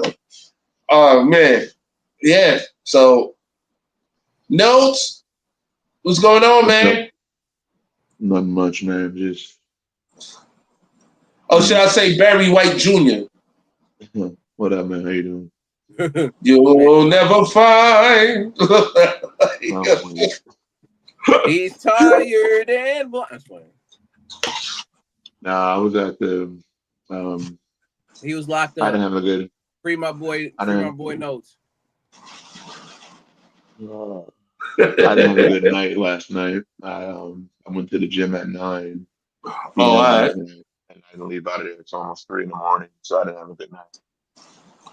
No, I got you. It's good that you joined us right now, man. At least it's time for final thoughts. Yeah. From what I'm seeing right now, Eric, I might be wrong, but it's saying right now that they're trying to at least limit the video form of the app to 40 minutes a day. Who's this? Yeah. And the Chinese version of TikTok? And the Chinese government. Okay. Yeah. They should do the same here. There's no reason. Yeah, but you're gonna have a boycott here, like because this so. You need your hit all the time. You're infringing on our rights as U.S. citizens to be able to indulge and do whatever. Waste our time. Why are you waste our time making a choice for me? My body, my choice. My time, my choice. Oh my goodness! He ended up. Bro, I look like a Sith Lord over here, man. You gotta go to the dark side, bro. Oh shit! I know he put the black acronym in my name, but dang, I'm not that dark. Wow, wowzers! No, but guys, we need to jump into final thoughts. I'm sorry. Notes. Even though you were here for most of it, we were talking about. Well, no, that's my final thought. This is the roundtable question is about to come. They're about to come out. So, I'll give you guys a roundtable question. Notes. We're gonna start off with you. As far as all right. As far as TikTok, right? Notes wasn't here for none of it. So Notes. We were talking about TikTok brain, the decline of our attention spans. Okay. We really got deep into it, but I'm gonna make it simple.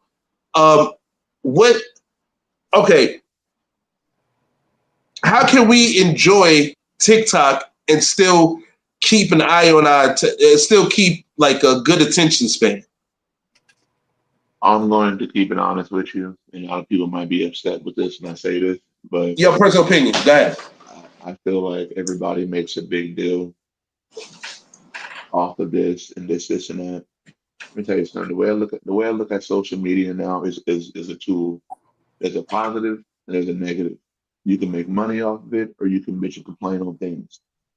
I don't really feel like it's the app. I just feel like it's people. People try to escape. People try to escape reality, just like people do when they play video games or like they drink or they smoke. All of this is just a masking thing. Now, I say when people do that, it makes other things like that. It sounds horrible, but to be honest with you, it's really not. Like it's bro. You can learn so much shit off of the internet nowadays, bro. There's so much shit that is being like false told and stuff like that. You never know. You never know. So to me, I don't think it's a big deal. I really don't. Now, I will say this. I think there should be some stuff that's limited. Like there shouldn't be pushing things on the young children. I'll say that. You know what I mean? But like that's not even from TikTok. That's from movies. That's from shows. That's from cartoon shows. That's from books. That's from whatever. I don't think none of that shit should be pushed on children. You know, and I'm gonna stand by that wholeheartedly. It doesn't matter if you gay, straight, or whatever. You leave the kids alone. At the end of the day, like leave them alone. They're innocent. They never asked to be here. You know what I mean? Like let their brain develop. And also as well too, we gotta we gotta have to come out for the parents too, because everybody's getting mad at this and that, but it's the parents that are allowing them to even be on this. You got some parents who just throw a tablet in the kid's face instead of reading to them, taking them on walks, stuff like that. And you got other parents who aren't doing all of that. You know what I mean? Like teaching their kids how to do things at the age of 1. And you wonder why there's a gap between learning and stuff like that. You're right. You know what I mean? So like that, I mean, I heard this conversation a lot. I feel like now he was always bitching about this, and that, and always bitching about relationships, and always pushing God on people, or this, and that. Like, bro, like my thing is just let everybody be and use it for your own means. Just like now, we're using this right here, and you have a TikTok as well too. I'm pretty sure other people on here have a TikTok, and they use their platform for this, and that.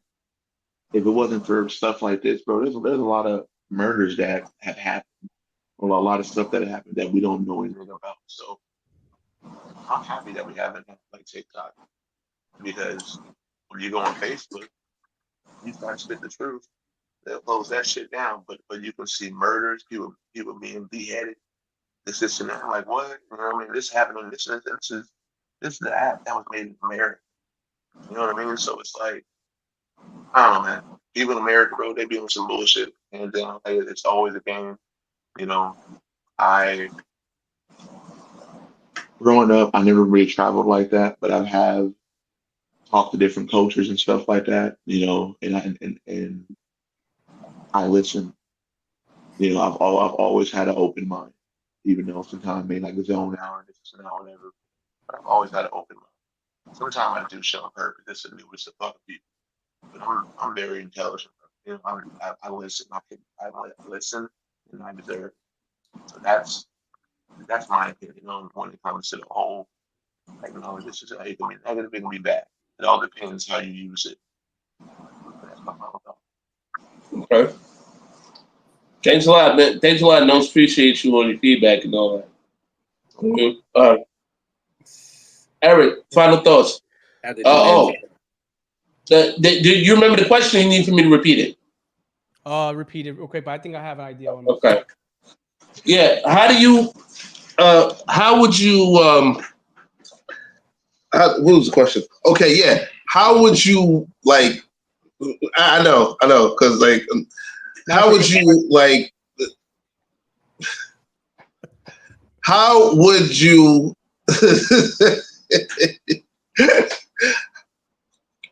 It's something about TikTok and attention span, some shit like that. So, like what we've been talking about. So this is to agree. I echo what Notes is saying, but to the degree, I'm a different. My opinion and my stance is different on a different side of the fence, because. Okay. Because Notes is saying, like, it is what it is. Me, yeah, and he states a lot of this stuff. He says it in his final message, his last his final thought. But he said that these things are regulated. That's my problem. These things are regulated. There's no regulation on these things we're talking about. It's easily accessible to children who can destroy their brains. Like he said, develop their development. He did say that, let these people, these children, leave the children alone. But the problem is that we as society, we need to regulate this. Our society is not regulating this. We're allowing other foreign powers and people within their society who want to do us harm to let run free, to make their money, and to put this in our households. And yeah, it is to a degree that the parents' responsibility, but it's also the society's responsibility to help the parent, or if the parent cannot do itself, to help the future, so we can have a society, a thriving society in the future. And you know what I mean? We need to do this, and this is crazy, because in my past I would be against government control, but in situations like this, there needs to be some kind of control. I mean, it's a wild west out here, and this is with everything, drugs, with everything in the beginning. There's no people don't understand what's going on, so there's kind of like a whole let's see what happens. But we see what happened, and we know what happens. Something needs to take place. I feel like in the future, in terms of the presidential race, they need to address this shit.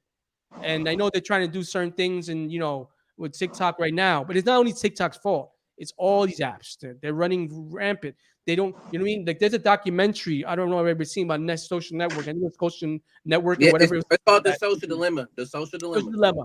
It talks about this, that we didn't understand it. We thought we were doing making it something for people to entertain themselves and to connect, but we realized we're destroying society, the fabric of our society, because if people are focused on these things, if we're destroying them who are people, if they're focused on external and what this person has, and this person's more beautiful than me, and this person has more than me, what you're doing is or allowing platforms where people could bully other people and on a large scale. What you're doing is you're creating a society, destruction of society, essentially. And it's not regulated. You know what I mean? Like it's crazy how this continued to drive and continue to go forward. I mean, there was at one point I remember when the owner of Facebook, Zuckerberg and everybody was put on trial, and they were trying to figure out what's going on. But I feel like this is all a horse and pony show. It was all a horse and pony show to put in front of people and say, "Oh, we're trying to do something," but there was nothing really done. I mean, there was no sanctions put on these people. They would just continue to do what they're doing and make the money they're doing and take our information and sell it and and target us with the algorithm. It sounds like a rant, but it's 100% what's happening, and it's frustrating. And I don't have a solution other than there needs to be some oversight on this shit. Okay. Well, I mean, not really saying solution. Well, yeah. Who's gonna say? Oh, Notes is back. Okay, cool. Abiz, final thoughts. I asked you the same question. Now I remember the question, so let me do that before I forget it again. How do you feel about, how would you still enjoy TikTok and keep your attention span? You know what I'm saying? Yes. I'm gonna say this. Keep your attention span regular, basically, not short, but a regular attention span. That's what I meant to say. Go ahead. Sorry. So before I even get to answer, I just wanted to add to Eric, and the quote just popped into my head. But the reason why the fact that we're influencing the youth early is because of the fact that it's easier to build strong children than to repair broken men. So literally, if we can get to influence the kids at an early age, this is already going to be instilled in them. So then after that, who's going to be left to really fight against? If we've already broken the next generation to already become in the future, then who's going to be next to stand up for all of this stuff? Oh no, I got my social media stuff, man. Shoot, I got 1 million followers. I ain't got to go fight no war. What does that have to do with me? Shoot, I'm popping over here. So I wanted to add that there. Now, when it comes to the attention span and being able to at least maintain, because at this point, for some people, is going to be difficult to increase because that's going to take hard work, dedication, something that Notes knows that what he's doing right now. So shouts out to the brother Notes for all of the work he's just putting in, going into the gym. But I think that's what we need to do. We got to go back into the gym on a lot of this stuff. So look, if you're using social media, especially, this is one thing I will say about iPhones. I don't know if it's also on Androids, but your screen time. If you notice that you're going over 8 hours on regular, every day of your screen time, try to tip that down.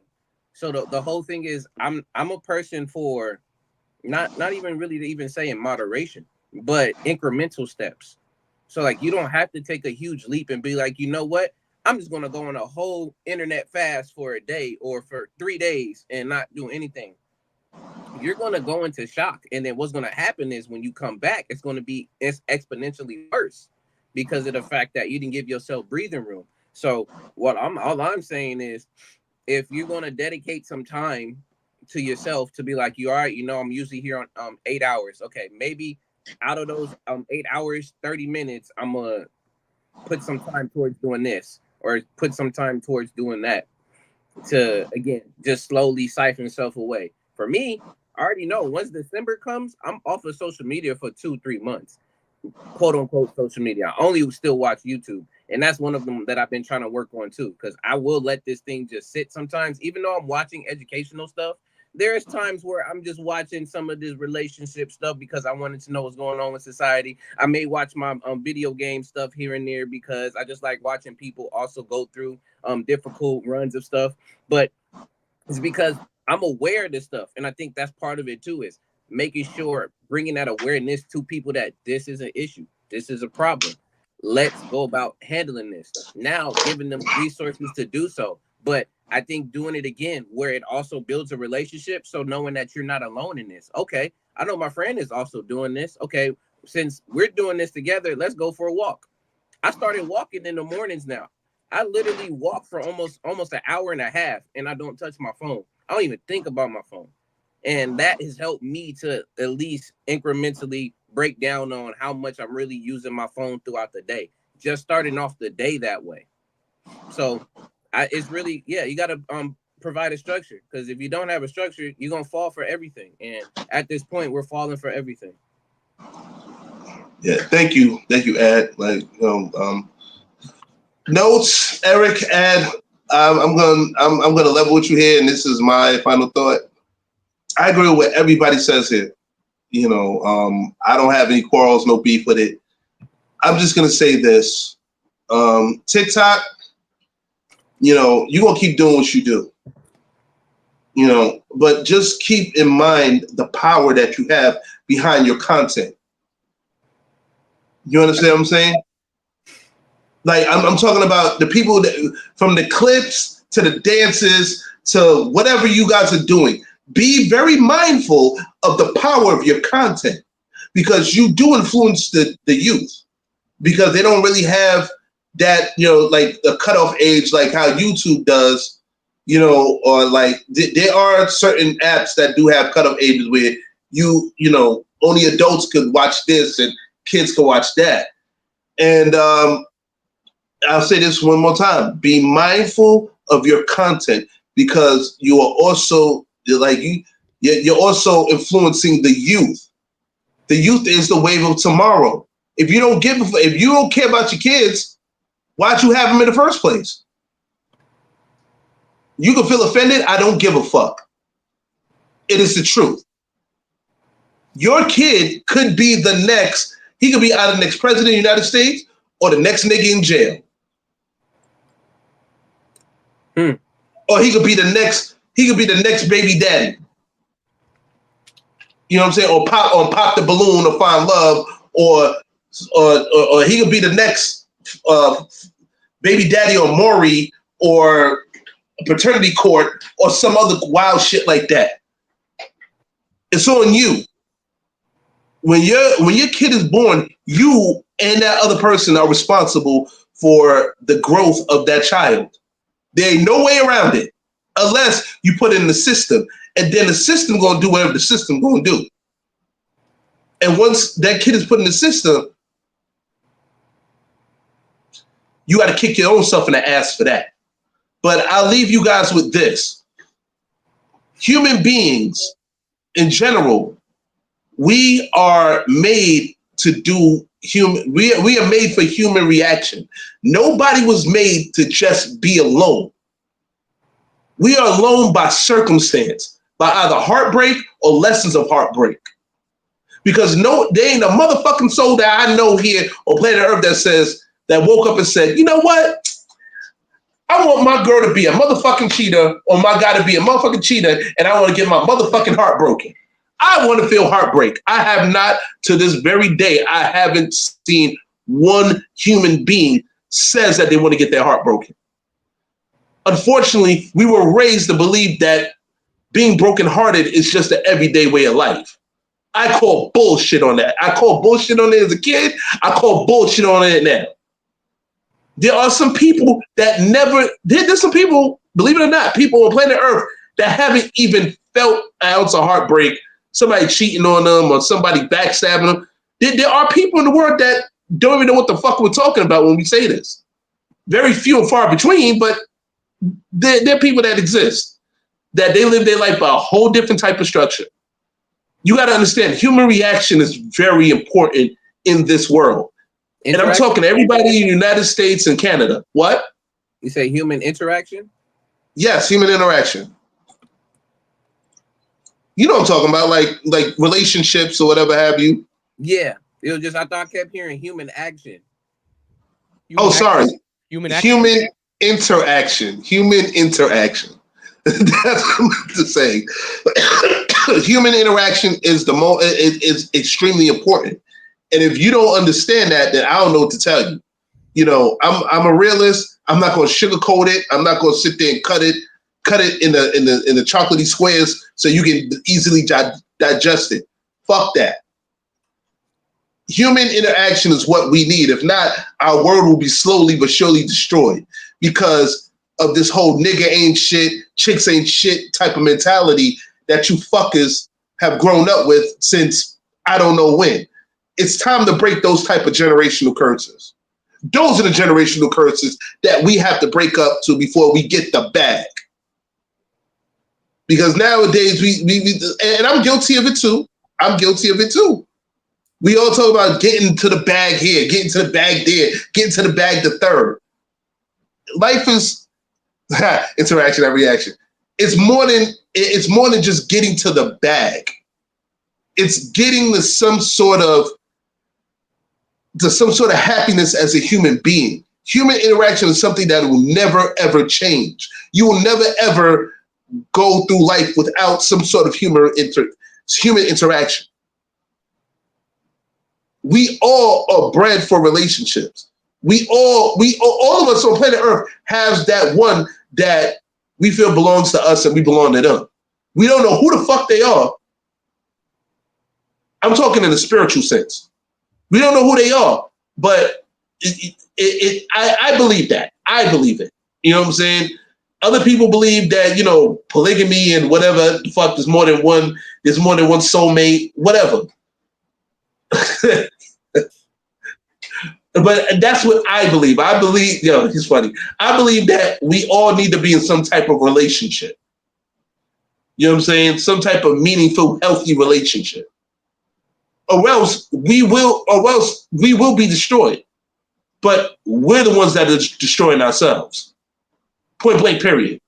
So this ends another episode of Randumb Thoughtz. Tune in as we get that episode 6-22, which will be our season 6 finale episode, a dedication to the blue-collar workers. Eric. Sorry, Eric. So okay, 7 million kids ages 3 to 17 have been diagnosed with ADHD. TikTok's fault. TikTok's fault. It's 11. That's 11.4% of at least the U.S. population. Man, they have gotten them. Goodness, we all in there right now. Notes in the background. You saw that? Yeah, I'm there. Am I there? Yeah. Nope, I'm not there. Why? Yeah, you are. Yeah, you are. You're right there. You're right there in the. You were right there. I didn't see Steph, but I see you right there. With your headphones. I look. We know you about to go make some of the craziest beats. Well, anyway, guys, next week, episode 6-22, season 6 finale, a dedication to the blue collar workers. Guys, it's for you. It's for all of us blue collar workers who bust our ass. You know what I'm saying? Get up in the morning, bust our ass to make America great.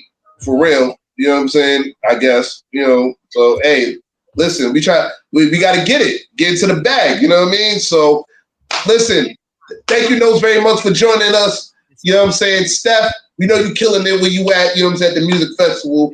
So for Notes, Famous Ramos, the Vampire from Brooklyn, Adviz, aka the Black Acronym, you know what I'm saying?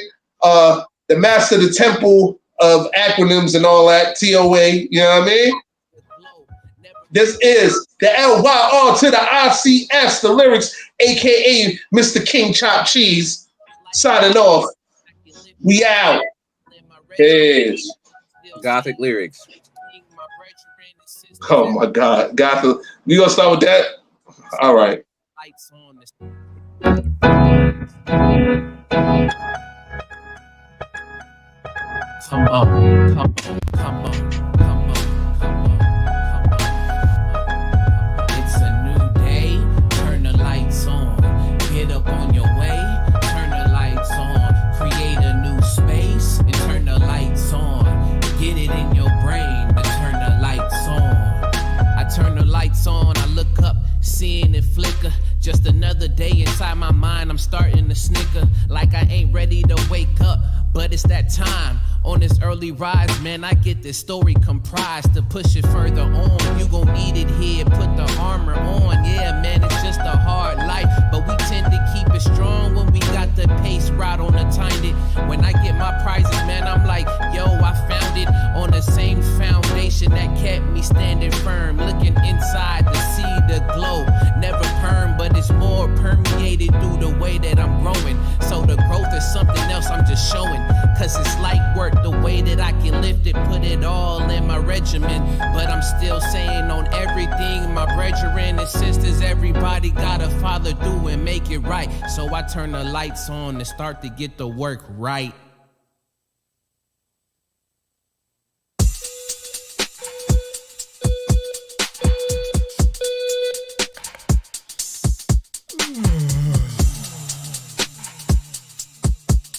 It's another day.